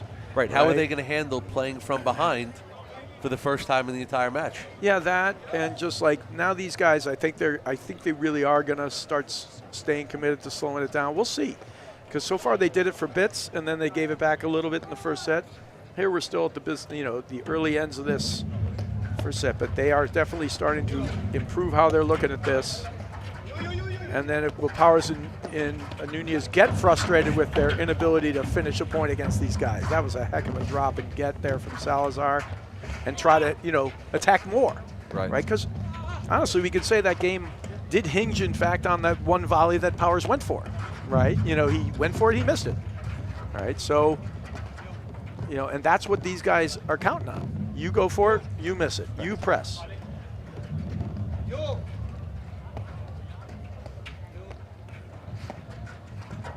They don't press, you press. Doesn't mean they can't attack you. You just did it right there. They can. They have all the tools.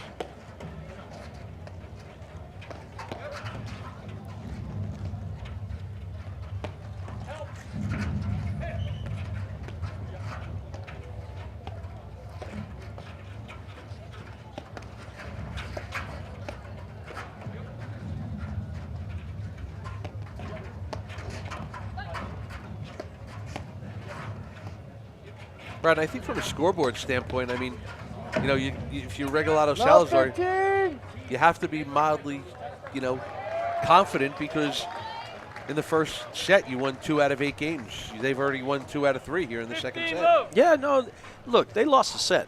That's not a big deal. you know, and they can easily turn this match. They lost the first set last year against these guys in the finals, and they had match points, Right. you know, at the end. So they know that, you know, and they're competitors, and, you know, we've seen nothing but winning from them all season long, and they're getting this thing to a place where they want. There's no reason for them to think anything but confidence.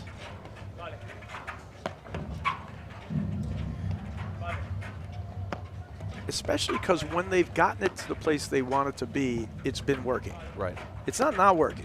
You know, Right. Nunez and Powers, they played into them a little bit.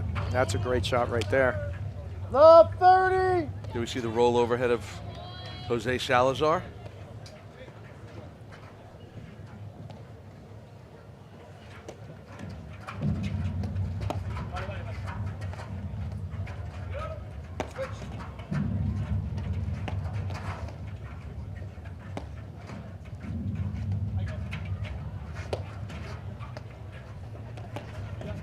But so far that sort of what we talked about a little, you know, is it maybe an issue or not? We have not seen Nunez's ability to attack Salazar really make much of a difference with the overheads. You know, they've had no switching in the backcourt, no need to. Salazar's been just fine over there.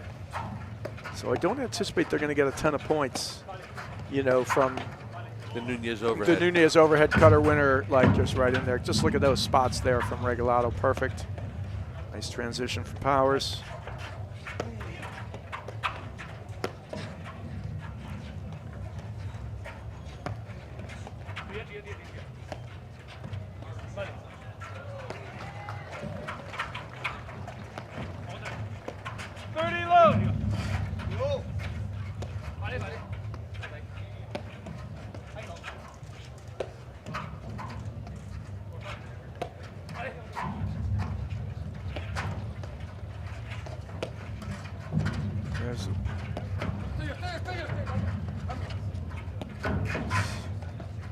There's the defense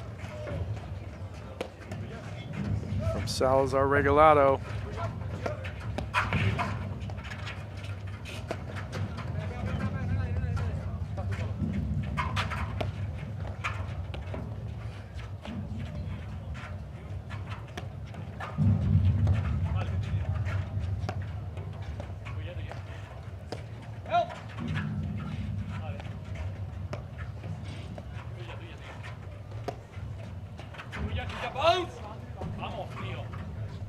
Great point. And see it taking shape. Hard for Nunez and Powers to win points. They're not giving them points now. They're just kind of chipping away here. Look, here we go. Oh, they're still bringing the offense. Regalado Salazar lead the second set 3-1. Yeah, momentum shift it's already happened, Dave. So now we're going to see how Nunez and Powers respond.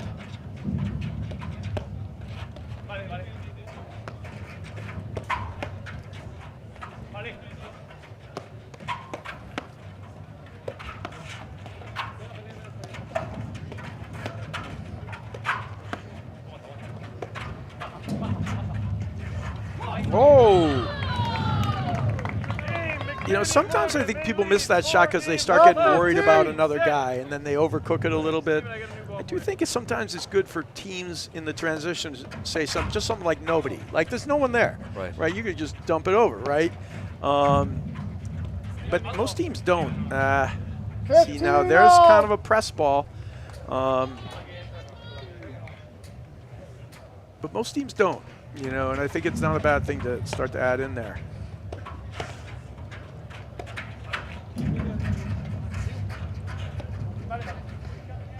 And we haven't seen that in a while, the forehand drive down the middle from Powers. Well, everything in the beginning, in the first 4 games, it was all moving way too fast. You know, and Powers was just picking it apart and slamming it through the middle. These guys weren't, you know, playing it the right way. And those other guys just played fantastic paddle, Nunez and Powers. Great lob there. Love 30.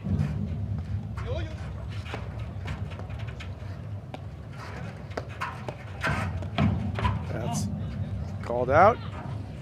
Just long. 15, He said he hit it on the top of the paddle. That's why he missed it. Love 40.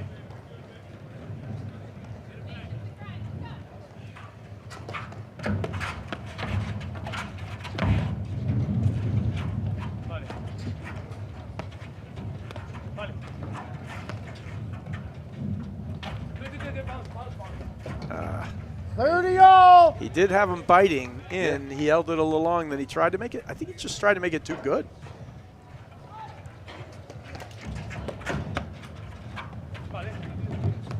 Team McNerney Morgan, they lead 5 games to love. Second set. Great shot. 30-40. Heavy ball, and he held it really well. Yeah, perfect shot. And I don't know if everybody out there heard that. McNerney Morgan up 5-love in the second set against Durant and Mitchell. So those guys playing just a stellar match and continuing the year as they've been all along. That's out. Game. Nunez Powers. Ball change. Regalado Salazar lead the second set 3-2. Nunez Powers won the first set 6 games to 2. Corian is the official wealth sponsor of the APTA's 2024-2025 season. Corian is a fee-only wealth manager who puts their clients at the center of everything they do. Learn more at Corian.com. Yeah, Dave, so good hold there from Nunez. I mean, good play there from Nunez Powers to get the break there and keep it close. Definitely a momentum shift. They played a solid game there. Got a couple of mistakes there. It's interesting now. Like, to me, this thing is right in the balance here. You know, at this point, Regalado Salazar, I think they found their footing, right? And we're going to battle the rest of the way.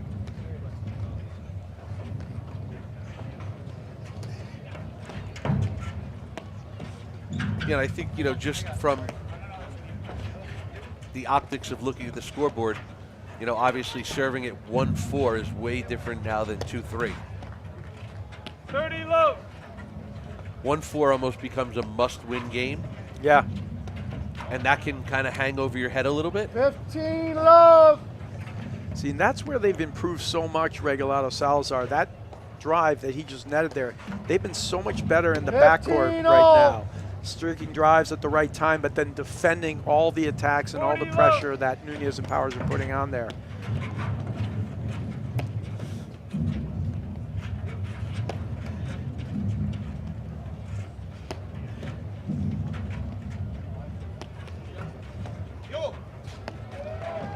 Game, set, net. McNerney Morgan. 30-15. 3-6 love. How about that? I mean, you can hear that on the side note. You know, Durant Mitchell came in playing very well. Great tournament at Short Hills. Great results yesterday. McNerney Morgan had their number today. We'll have to check in. We didn't get to see it, but we'll have to check in with Mike Raleigh and Steve, who commentated that match. Just one of a heck of a performance there from McNerney and Morgan. They're on to the finals, where they'll meet one of these two teams Later today. Absolutely, here at Party Central here at the Philly Cricket Club. And it's looking more and more like it will be under the lights. I think it will. Yeah, so after this, we got ladies finals, the Challenger event finals, and then the men's finals.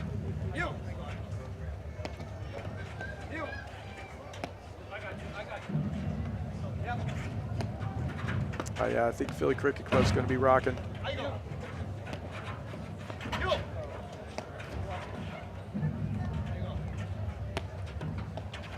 See, now this to me is smart. They've missed 2 drives in this point. Let's just do what we do. This is their perfect spot right here. Now they missed that, but 40-15. That doesn't bug you, does it? No, I mean, it's the right shot. Yeah. You know, it's just kind of an unforced error, but I mean, if he gets that forehand again, I would say, hit it. You know, hit it again. Yeah. Just aim a little higher. That's why you're the great pro that you are, Dave. Yes. I mean, that's a Nunez 4-drive game from Powers. Regalado and Second Salazar. set tied, 3 games apiece. Meaning they missed 4 drives, and that's the 4 points that Nunez Powers gets. You know, no one's going to survive on that, so they just pass it by, and they'll just keep plugging away. 3-3 now. good gift game. Nunez and Powers will take it. You know, the only concern I would have over 15 love. those 4 missed drives is that they weren't forced errors. They were unforced errors. Right. You know, they were good decisions. They weren't forced errors. They were just unforced errors, and that's 30 love. Well, they're creeping in on both sides here. Nunez makes 2 right there. There he's just trying to touch volley that he's very good at, just not executing some of the balls they made earlier. I think that was a good play. The one before on the back end, maybe not so much. But yeah, this is where it's going to come down to. Obviously, I think the teams have settled in now, and now there's going to be execution, all right? These teams are very, very closely matched. Whoever's going to bring out their best shots and make them, I like it. Alvey seems to be going to the well on that behind the back shot. He's using it. He's for 2 sure. for 3. He's going full Zabori.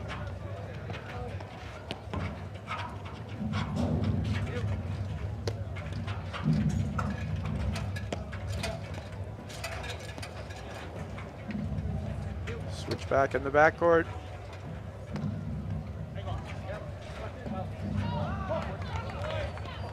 $30-15.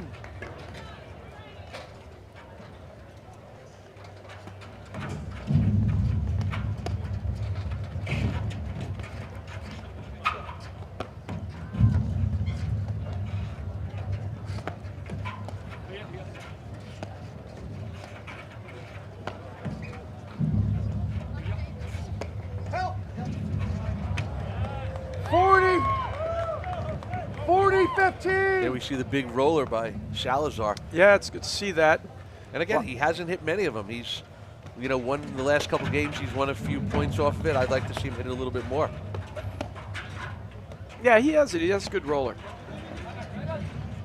All right, so just got a note from Ann Waldron that the women's finals will be going on the secondary court, but not before 2:45.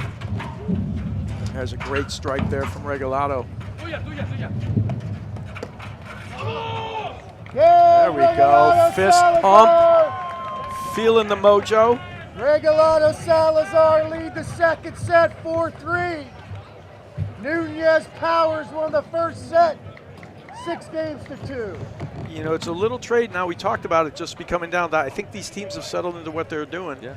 It's just going to come down to the execution in that game. The game before, it was 4 missed drives from, you know, Regalado Salazar. This game, you know, missed volley, a couple mistakes, you know, and Powers misses that last drive.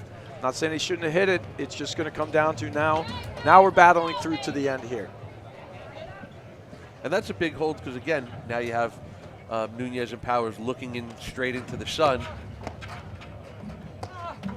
Oh, good hands.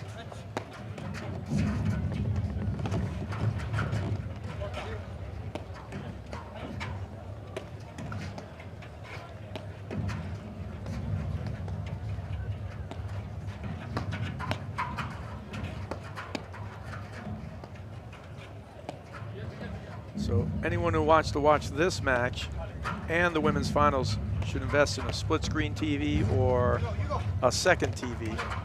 Put it on because the women's finals will be going on shortly in about a little more than a half hour or so.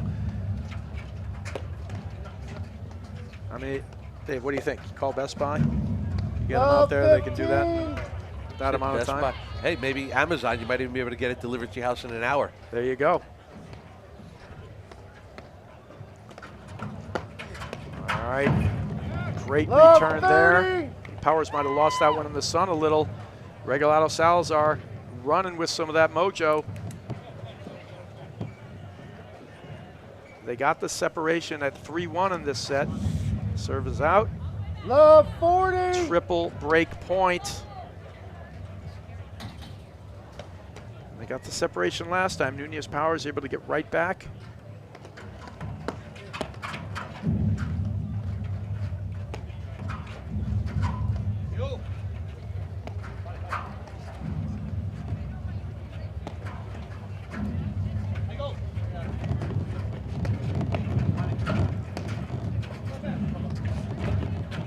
Salazar feeling it there.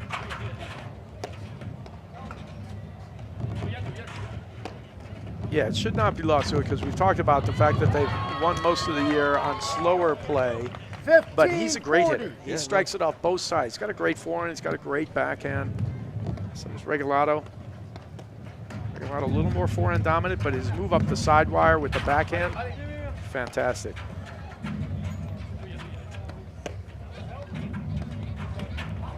And there it is, the break, the separation. Salazar, they lead the second set 5-3. Come on, let's go. Ever so slightly. A couple errors creeping into the Nunez Powers game. Regalado Salazar find their footing and ready to try to serve this out. And that was my question at the end of the first set for Nunez and Powers was, as well as they played, were they going to be able to keep it up for a whole nother set?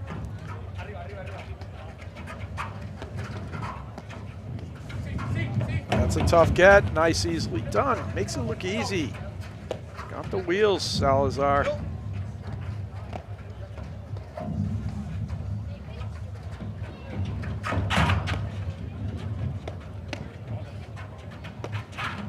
Oh!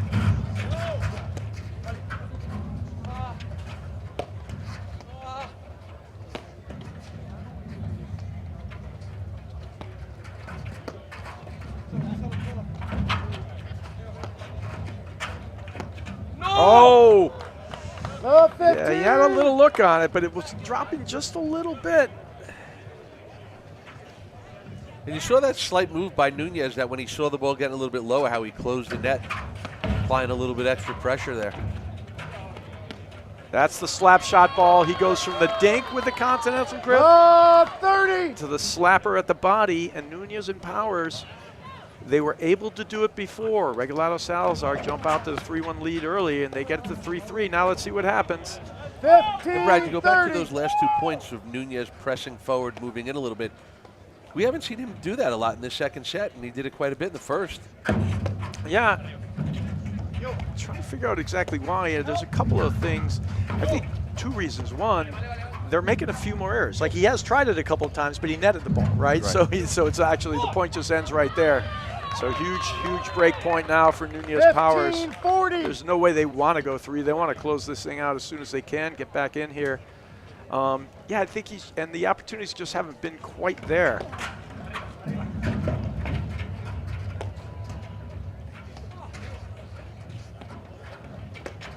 That's out. Yeah, All right. Nunez Powers. Regalado Salazar lead the second set 5-4.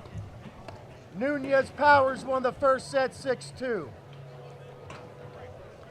All right. So this has been an incredible match filled with like a lot of different tactics, Dave. You know, some swings in play, momentum shifts. And it's interesting how this is all going to start unfolding here with, you know, if Nunez Powers can manage to hold serve here. Now 5-all, you have Regalado Salazar serving, looking into the sun, and a lot of things working right now. A lot of factors going on.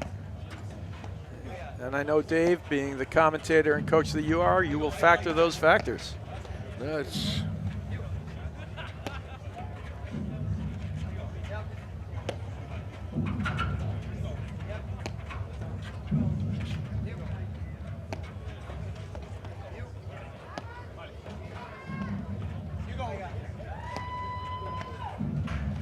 Funny enough, though, Dave, like we talked about, like living in that space of winning points on slow. This isn't that slow. right. You know, this is not like they're not winning points by the other team having to press into things. They're hitting their shots still, Regalado Salazar here. It's kind of much more of a traditional sort of game. You know, lob a little, get the right strike, take it. You miss it, you miss it. Yeah. You know, they're not winning points with this sort of like, we're pressuring you into going for more. It's really not happening. So these guys are just going toe-to-toe right now. And it's coming down to your point earlier, the making and missing the execution.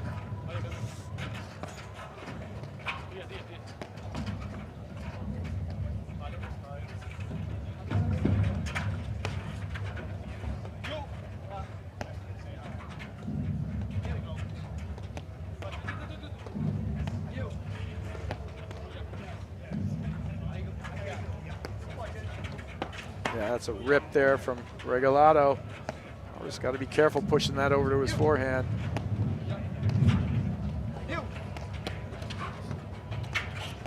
Oh! And there, that's the first time we've seen that in quite a while, what you talked about earlier with the Nunez going with the cross-court slashing overhead.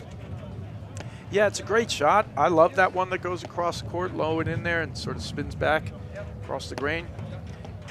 You know, the Nunez cut overhead, as great as it is, would you say it's been a factor in the game? Not at all. No, not at really. all. You know, nothing there for it. And this is getting into traditional paddle here. We're, you know, well, they're slowing this down. They're slowing it down looking for the strike, and then they're taking the strike instantly. You know, like as soon as they got it. When you're really slow playing it, you're letting those balls that are strikes go, and you are lobbing it again, right? And here, we're not seeing that. We're seeing these guys, they're just going to go toe-to-toe here to the end. And we'll see who executes better. And when it comes down to that kind of game, you know, that's just execution, and, you know, you show me yours, I'll show you mine.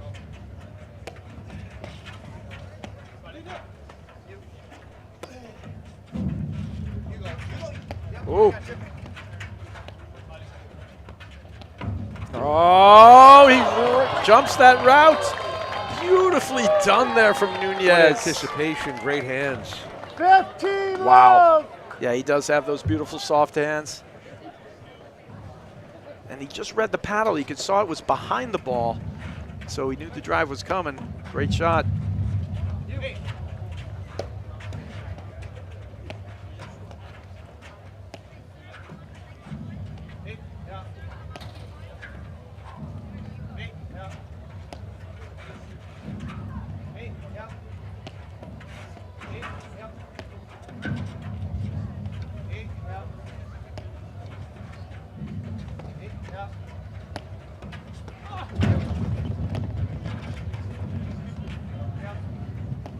Brad, do you think this pace of play right now, do you think it's tipping the scale a little bit towards Regalado Salazar?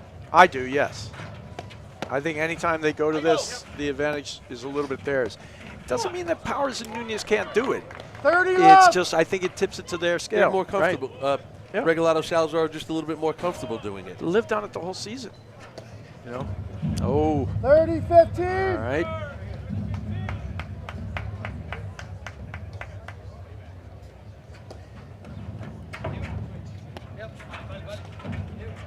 And it's sometimes to what we talked about earlier, that I think both teams have had opportunities to kind of take advantage of some errors, close the set out maybe, and I think both teams have let each other hang around a little bit in this set. Yeah, I mean, we're not, you know, we're seeing what Powers and, you know, Nunez did in the first 4 games. It was just lights out. You know, every ball was just like a rocket ship. It was all in. Nobody a little bit of perfect paddle. Perfect. Yeah, nobody's going to continue playing perfect. Now we're just seeing errors creep in on both sides, you know.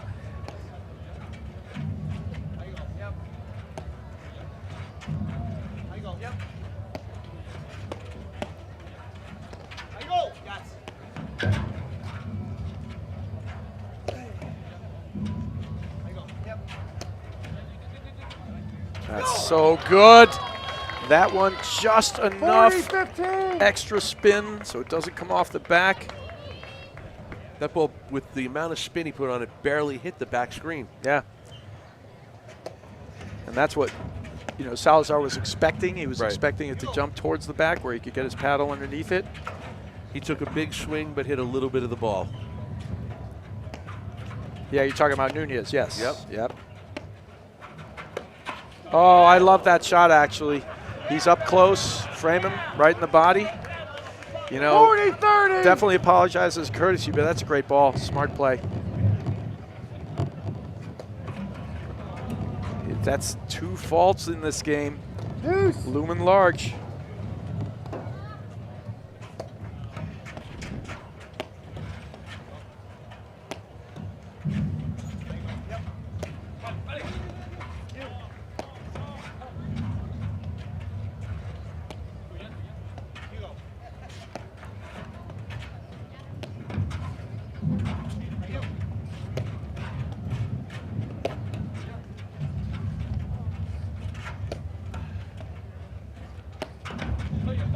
That's a good third panel smash.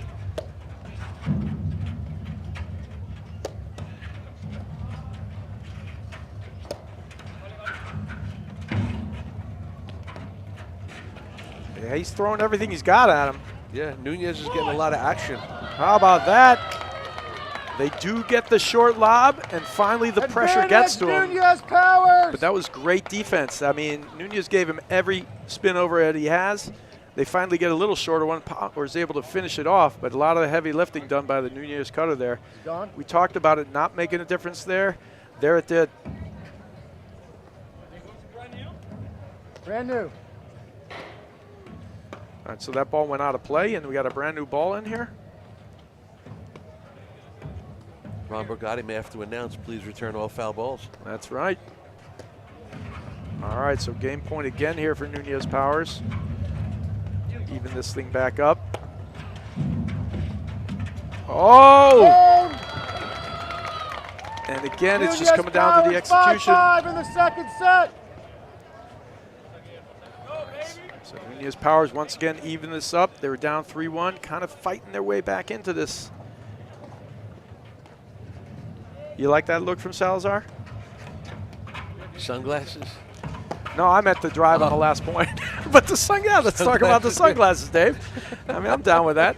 You know me. Yeah, it's just like I got my I got Vogue and I got Vanity Fair. You know, I'm hip. Looking directly into the sun, yeah, it's a good look right now.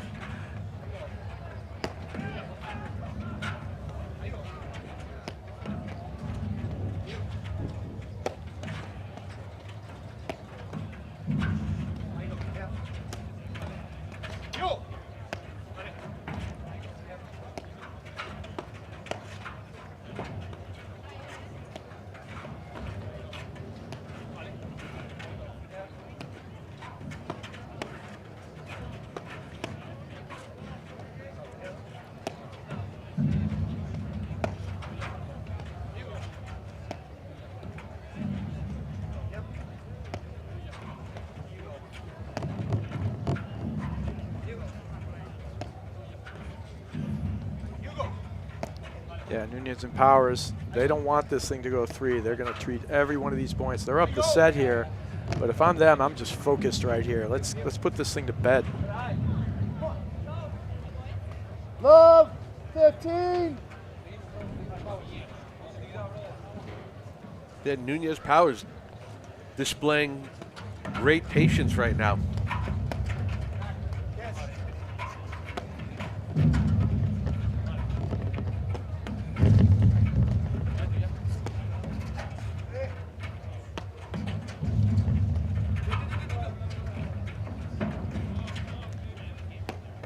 Dave, I think I got to go out to the court after this and really take a look at what it is. Like, is it just the sun, or is it, you know, they're having some confusion on some of those balls? I think it's all sun. Yeah. And they've just determined, if I don't see it that well, that's it. We're going back. You know, because I've seen more balls drop that are just basic lobs. You know, they're not like lobs in the back line, you know, than I think I've seen in almost any other match. And I think it's just smart. You don't see it well, just let it go. These guys are so comfortable in the backcourt. Oh, he gets the move, but he gets him reaching. And I'll tell you, Brad, the last 2 games, I mean, I know Nunez Powers served the last game, but Regalado Salazar is spending a lot of time back on that baseline. Yep. Using a lot of energy playing defense. Yeah, the Powers return for the whole day has been very good. You know, he hasn't really missed very many at all, and he stuck it through him a whole bunch of times. But you're right, a lot of defense. But in those cases, they're only playing defense there because of the lob that they let drop, Dave. Right. You know, it's the seeing it, and we talked about it before. People have been able to hold on that side, but it does seem to be a disadvantage being over there. Oh, there's a quintessential move. What a play there from Salazar and Regalado. Oh, turn that one right around. 15-30. Great defense there by Regalado Salazar. Yeah, they withstand the Nunez blitz.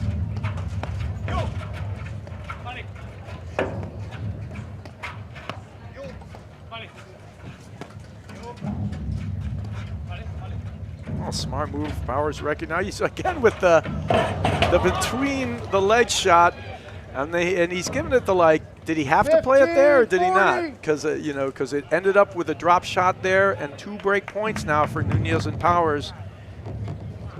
Let's see if they can. Brad, I'm sure the crowd appreciated it. I'm all in with the tweeners and the sunglasses. All right. 40.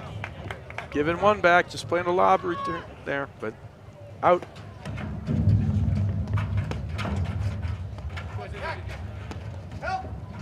You think that lob return long, is that a big miss? I mean, it's a big miss. I mean, anytime you just give a point back, I consider it a big miss. Yeah. I sort of look at it like that. But and how about, again, what I talked about earlier, 2 lobs long with Salazar Regalado looking into the sun. Hey, you know, there's no question they're big misses. You got 2 break points, and they don't have to win the points. And now you give them more here. That was a good overhead there. But look, if this set and match goes against them, they're going to look at this game. You know, and they're going to come back to it. So either way, they got to fight on now. That's how it goes.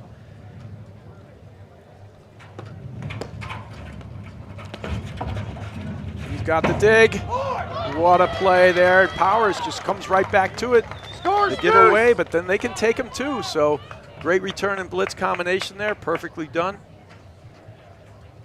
And I think for everyone out there watching, it's not only is Nunez so fast and anticipation is so great, how about the return of serve from Powers? It's been lights out. Sets it all up. Lights out all game. He's hitting the ball hard with a little topspin, getting it down below the level of the net. And that gives Nunez the room to roam. Lights out all game. And there's another one. And what he is hitting is a challenging return. I'm challenging serve. Regalado's hitting it in there hard. Ooh, like a fake overhead waterfall drop. Oh, and there's the break for Nunez Powers.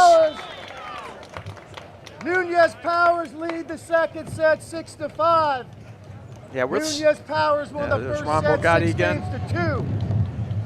When this match is done, if the Nunez Powers are able to close this out, that's really what it comes down to, is the amount of points that have been pressed or missed. And was that a press? I don't really know. So I wouldn't call it a press, but what would you call that? So here was my take on it. I think that was a bad choice. Okay. As much as it looked like an easy, drivable ball. And the reason I say that is because Regalado was all the way up at the net. He was recovering back to the baseline, and I don't know if he was fully set on the baseline. Right.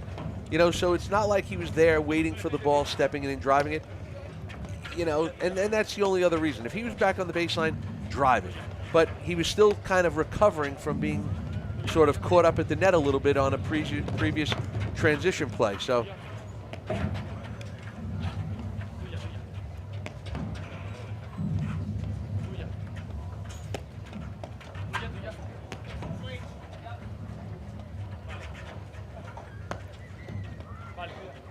see how this thing unfolds here, but Powers and Nunez were down 5-3 just a moment ago. No help coming for that one. Perfectly spotted ball by Salazar. Again with the roller, giving them the big roller. It's a great shot. And they had the help call, they had the play in, but when that thing shoots straight out like that, even the pros can't get it.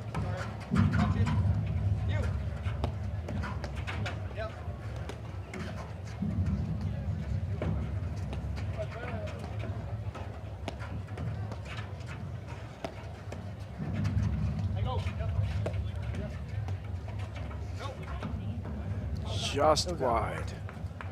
15-all.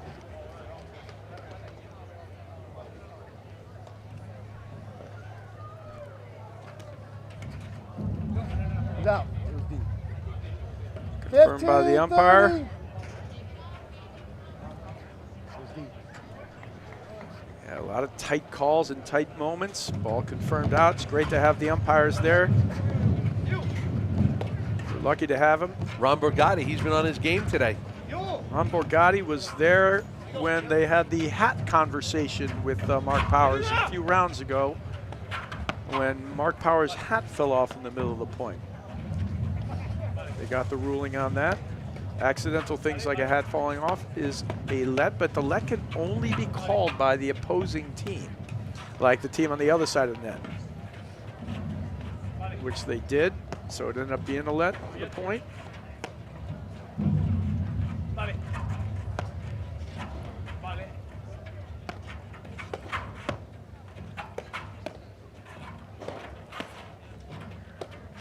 Oh, spotted drive, beautifully done. Yeah, they're just, you know, it's right here and right now at this moment, if it goes down, I mean, this is as tight as it can get. They're going to have to execute those drives. If they miss them,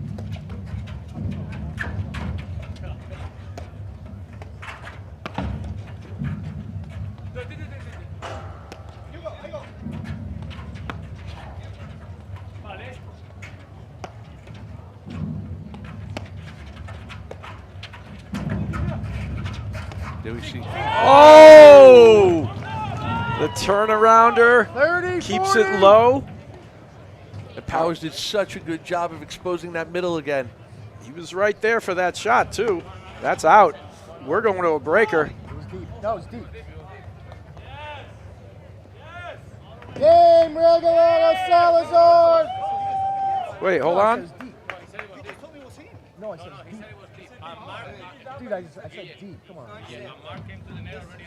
All right, they're talking about the word deep being heard as in, you know, deep. Tiebreaker. I don't know. Ball's out. Deep 6-all. and in don't really Breaker sound time. similar to me. I don't know, Dave. With your accent, it's about the same. Especially not in Bayonese. Not in Bayonese. All right, so breaker it is. And one of the few missed returns from Mark Powers. Salazar, Regalado. And it's funny, that game, you know, just a couple faults. It's all about where the errors are sneaking in.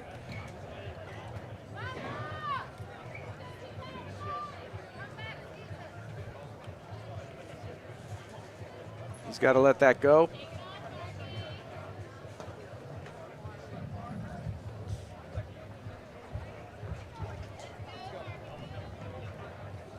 Thinking in the last few minutes, Brad, Ron Borgatti's getting involved in this way more than he wants to.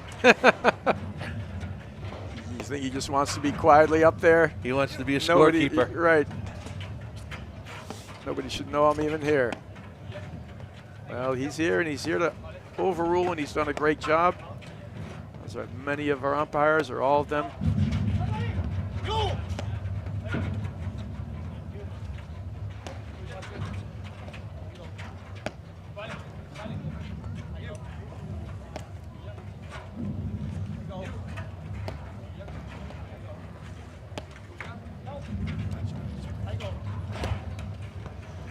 There's that cross-court slash overhead by Nunez. Oh, good play there. Good track down. Nice softball towards the crease. They're working the paces perfectly to keep them out of position. This thing is going to tighten up right now in this tiebreaker.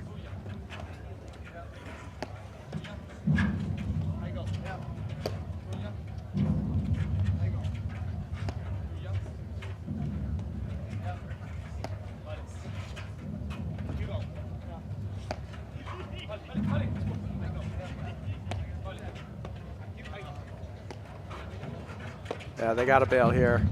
No chance holding the net well.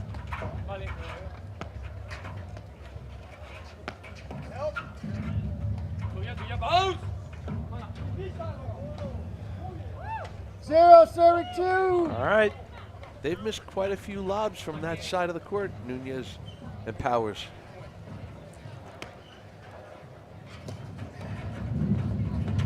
And again, just bringing it up because the sun's been a factor over there. Yeah? No, you're saying it's a gift Yeah. because, you know, they're not going to be able to easily attack overheads over there looking right up into the sun. And you're right. And that was, you would consider that a routine ball, right? And we talk about sometimes how the game changes, but the game has never changed to the point where, you know, you miss more than a couple of lobs a set. That's too many, right? It's always been a part of it. At this level especially.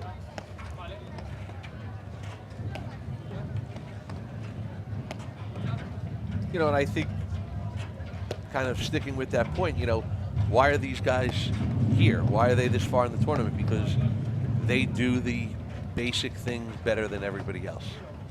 You know, and then they have a few tricks up their sleeve, but Yeah. you know, when it comes to the basic shots, they do it better than everyone else. Oh. All right. Nunez 2-1 Powers Regalado Salazar. on the board in Lead the the tiebreaker. tiebreaker. Looks like the wind might be picking up a little bit out there. You hear it out there. You can definitely hear it whistling. It's been there for the whole tournament. And just a quick special thanks, Dave, to our paddle party pleasers. The Chamonix Creek Brewing, Guilford Brewery, Coca-Cola, Asher Chocolates. Those guys are all a big part of making this a great event. I believe, Dave, you might have half a glass in the Chamonix Creek Brewery. I did have half a glass. Half a glass, Dave. And nobody would ever accuse you of having a full glass.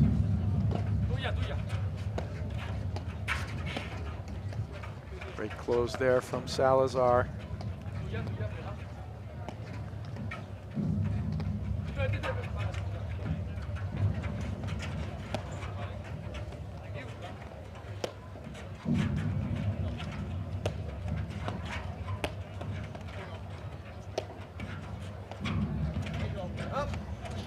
Oh, can't make the 2-2. turnaround. He doesn't get it back into the court. Great little cutter there.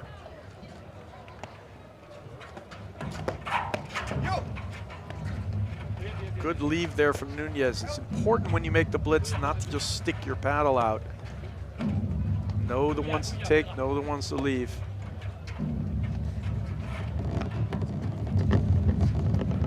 I think it's important for everyone to know, you know, what makes him decide to leave that ball, let it go. Well, if he doesn't feel like he can gain an advantage or attack or set up a next shot, he knows just to let it go and keep the point going.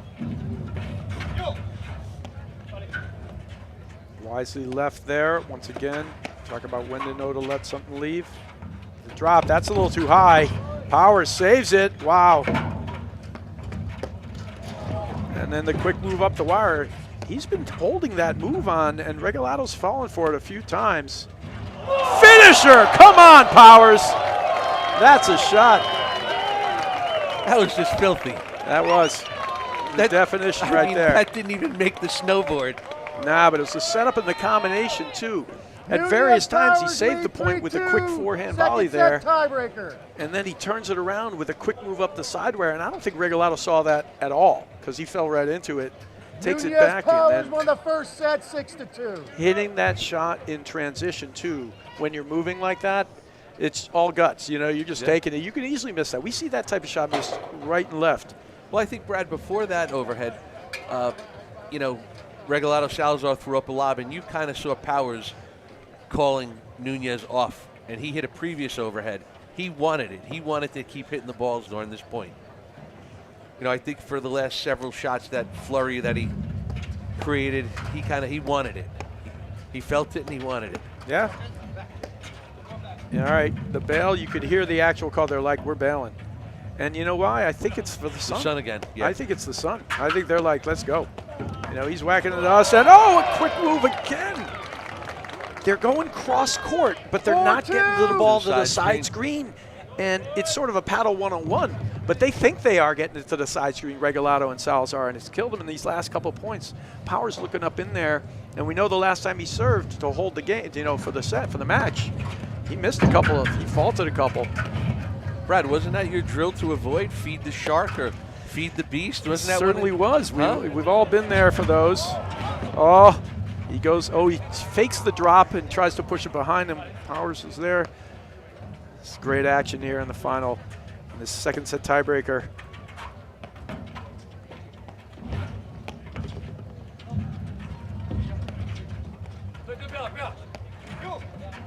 There you see Nunez sneaking up the wire again, looking for the certain balls. Any chance he gets to press forward, he's taking it. Good. They got to hold it and push it down the middle. That is a crucial shot for them. Oh! I think they're learning their lesson, Dave. Yeah. You know. They're kind of using that middle to soften up the outside a little bit. And it's interesting, Brad, because if you watch the shorter the lob from Nunez and Powers, the more they're moving in, squeezing. Yeah, the more they're moving in. Yeah, do you think that's just they're protecting against the Look, drop? here we go. No, and he goes out wide again. I understand it's the base of the ball, but like every time he's making that move, 3 points in a row with it. Wow.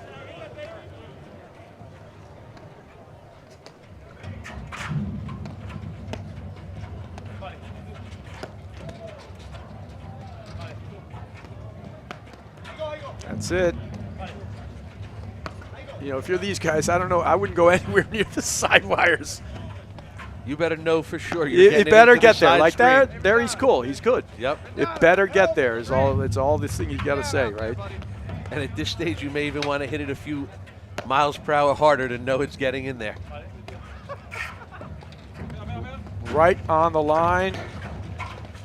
Great idea not to come in there. They sort of hesitate on their attack. And I'm not even sure Nunez and Powers really want to come in here into the sun. I think they want to finish this on the baseline back there. So they want those balls. You know, they're going to be looking for this ball that they can get the down up on again.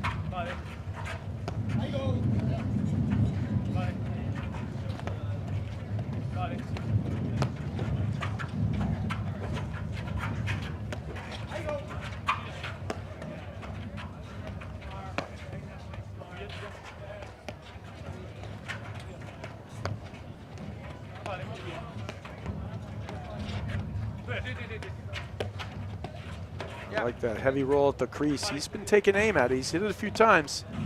This would be a great time for it. Here he goes again. They can certainly use one here. Yeah. No, both teams know how important this point is. You know, it's 2-point differential or 4 match points here for Nunez Powers. And right at the crease, he's coming close.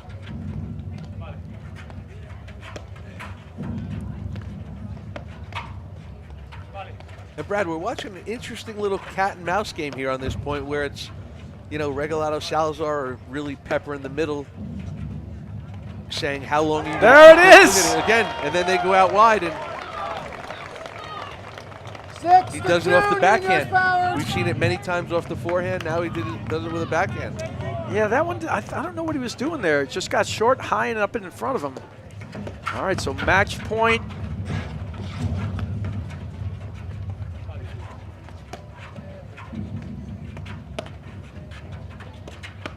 And Powers finishes it with the forehand. Down the middle. Match, Nunez Powers, 6-2, 7-6, 7-2 in the tiebreaker. There you got Ron Borgatti announcing that. 7-2 in the breaker. And Dave, I mean, just an astounding match. It had some, you know, back and forth. It wasn't the type of match where the slow play really came into play at all. It did right in the middle of that first set a little bit. Other than that, this was just a straight up battle.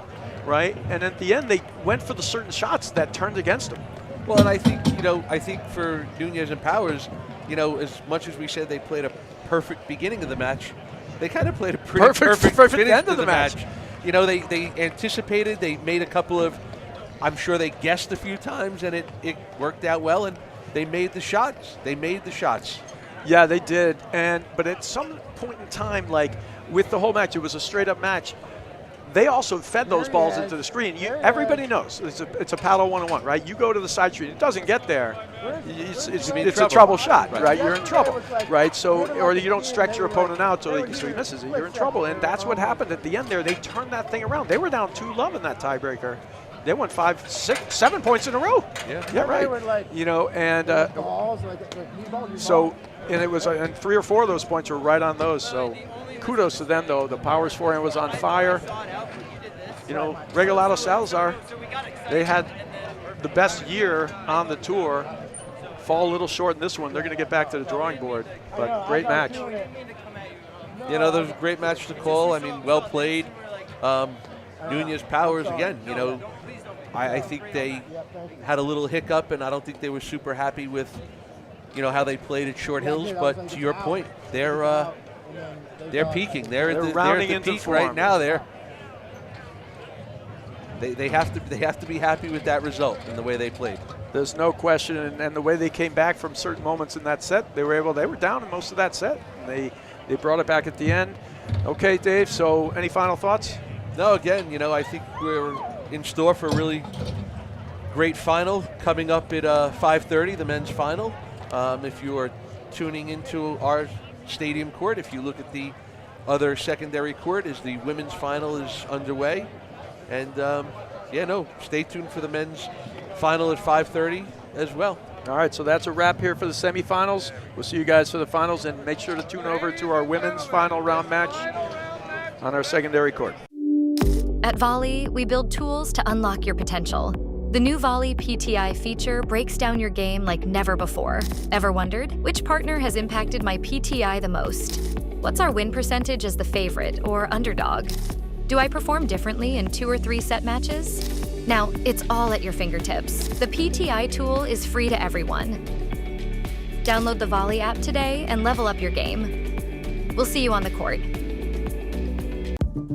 At Corient, wealth management begins and ends with you. We believe the more personal the solution, the more powerful the result. We treat your goals as our own. We never lose focus on the life you want to build. And our experienced advisors design custom-built strategies to help you get there. It's time for a wealth management experience as sophisticated as you are. It's time for Corient.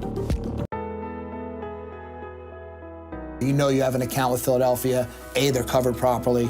The policy is second to none. And B, you're going to have no service issues, whether it's inspections, claims, billing, whatever the problem may be, they're on top of it. I love working with Philadelphia insurance companies. It's easy doing business with them. They make us look good. It's a cultural thing with Philadelphia. Everybody is there for you.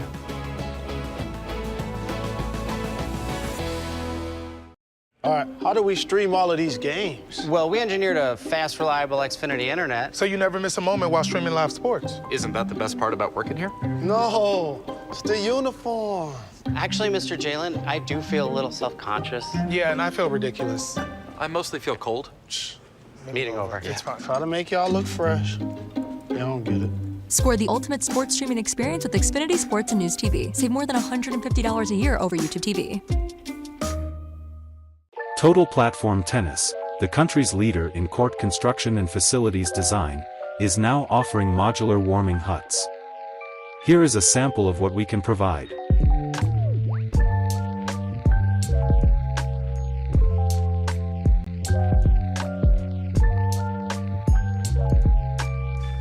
For more options and to learn more about this exciting innovation, visit our website at totalplatformtennis.com. Who is the player with the best serve? Best serve. We're going to go Tyler Frazier. Best serve, Fraser. Sven Burus. Well, I just had to deal with Sven Burus, so he's definitely up there. Player with the best cutter?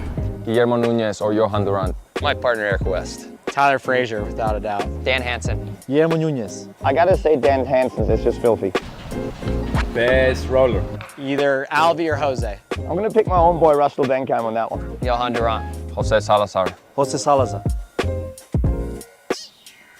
Myself. Best drive? Alvy Regalado. Jose Salazar. Mark Powers. I like runs in there. Mike Wagner backhand, Johan forehand. Best drive, Johan Durant. Best blitz? Philippe Rams. Philippe. Alvy. Johan Durant. Probably Guille or McNerney. Guille. Guillermo Nunez. Me. Best volley? Durant. Johan. Alvy. Guillermo Nunez. Guillermo Nunez. Guillermo Nunez. Powers. I think it's one of the best on all of them. Mark Powers' volley is unbelievable. I don't think he gets enough credit for how good of a volley he is. Best overhead? Guille. I mean, we got to go with Guy Nunez on that one. Powers. Juan Araya. Tyler Frazier. Johan Durant. Durant. And best competitor? Adam Morgan. Adam Morgan. Me. Mark Powers. I think I'm going to give that one to Guy Nunez too. Alvy. I'm going to put myself on that one. Who would you say is the player with the best serve? Lynn Burris. Lynn Burris has the best serve. Floor, Lynn, Bia, and Tea. Me. Player with the best cutter? Best cut winner, I think you'd have to go B. Lopez. Marie Maturka. I think Anna. Zubori. Next question. Anna Marie Zubori.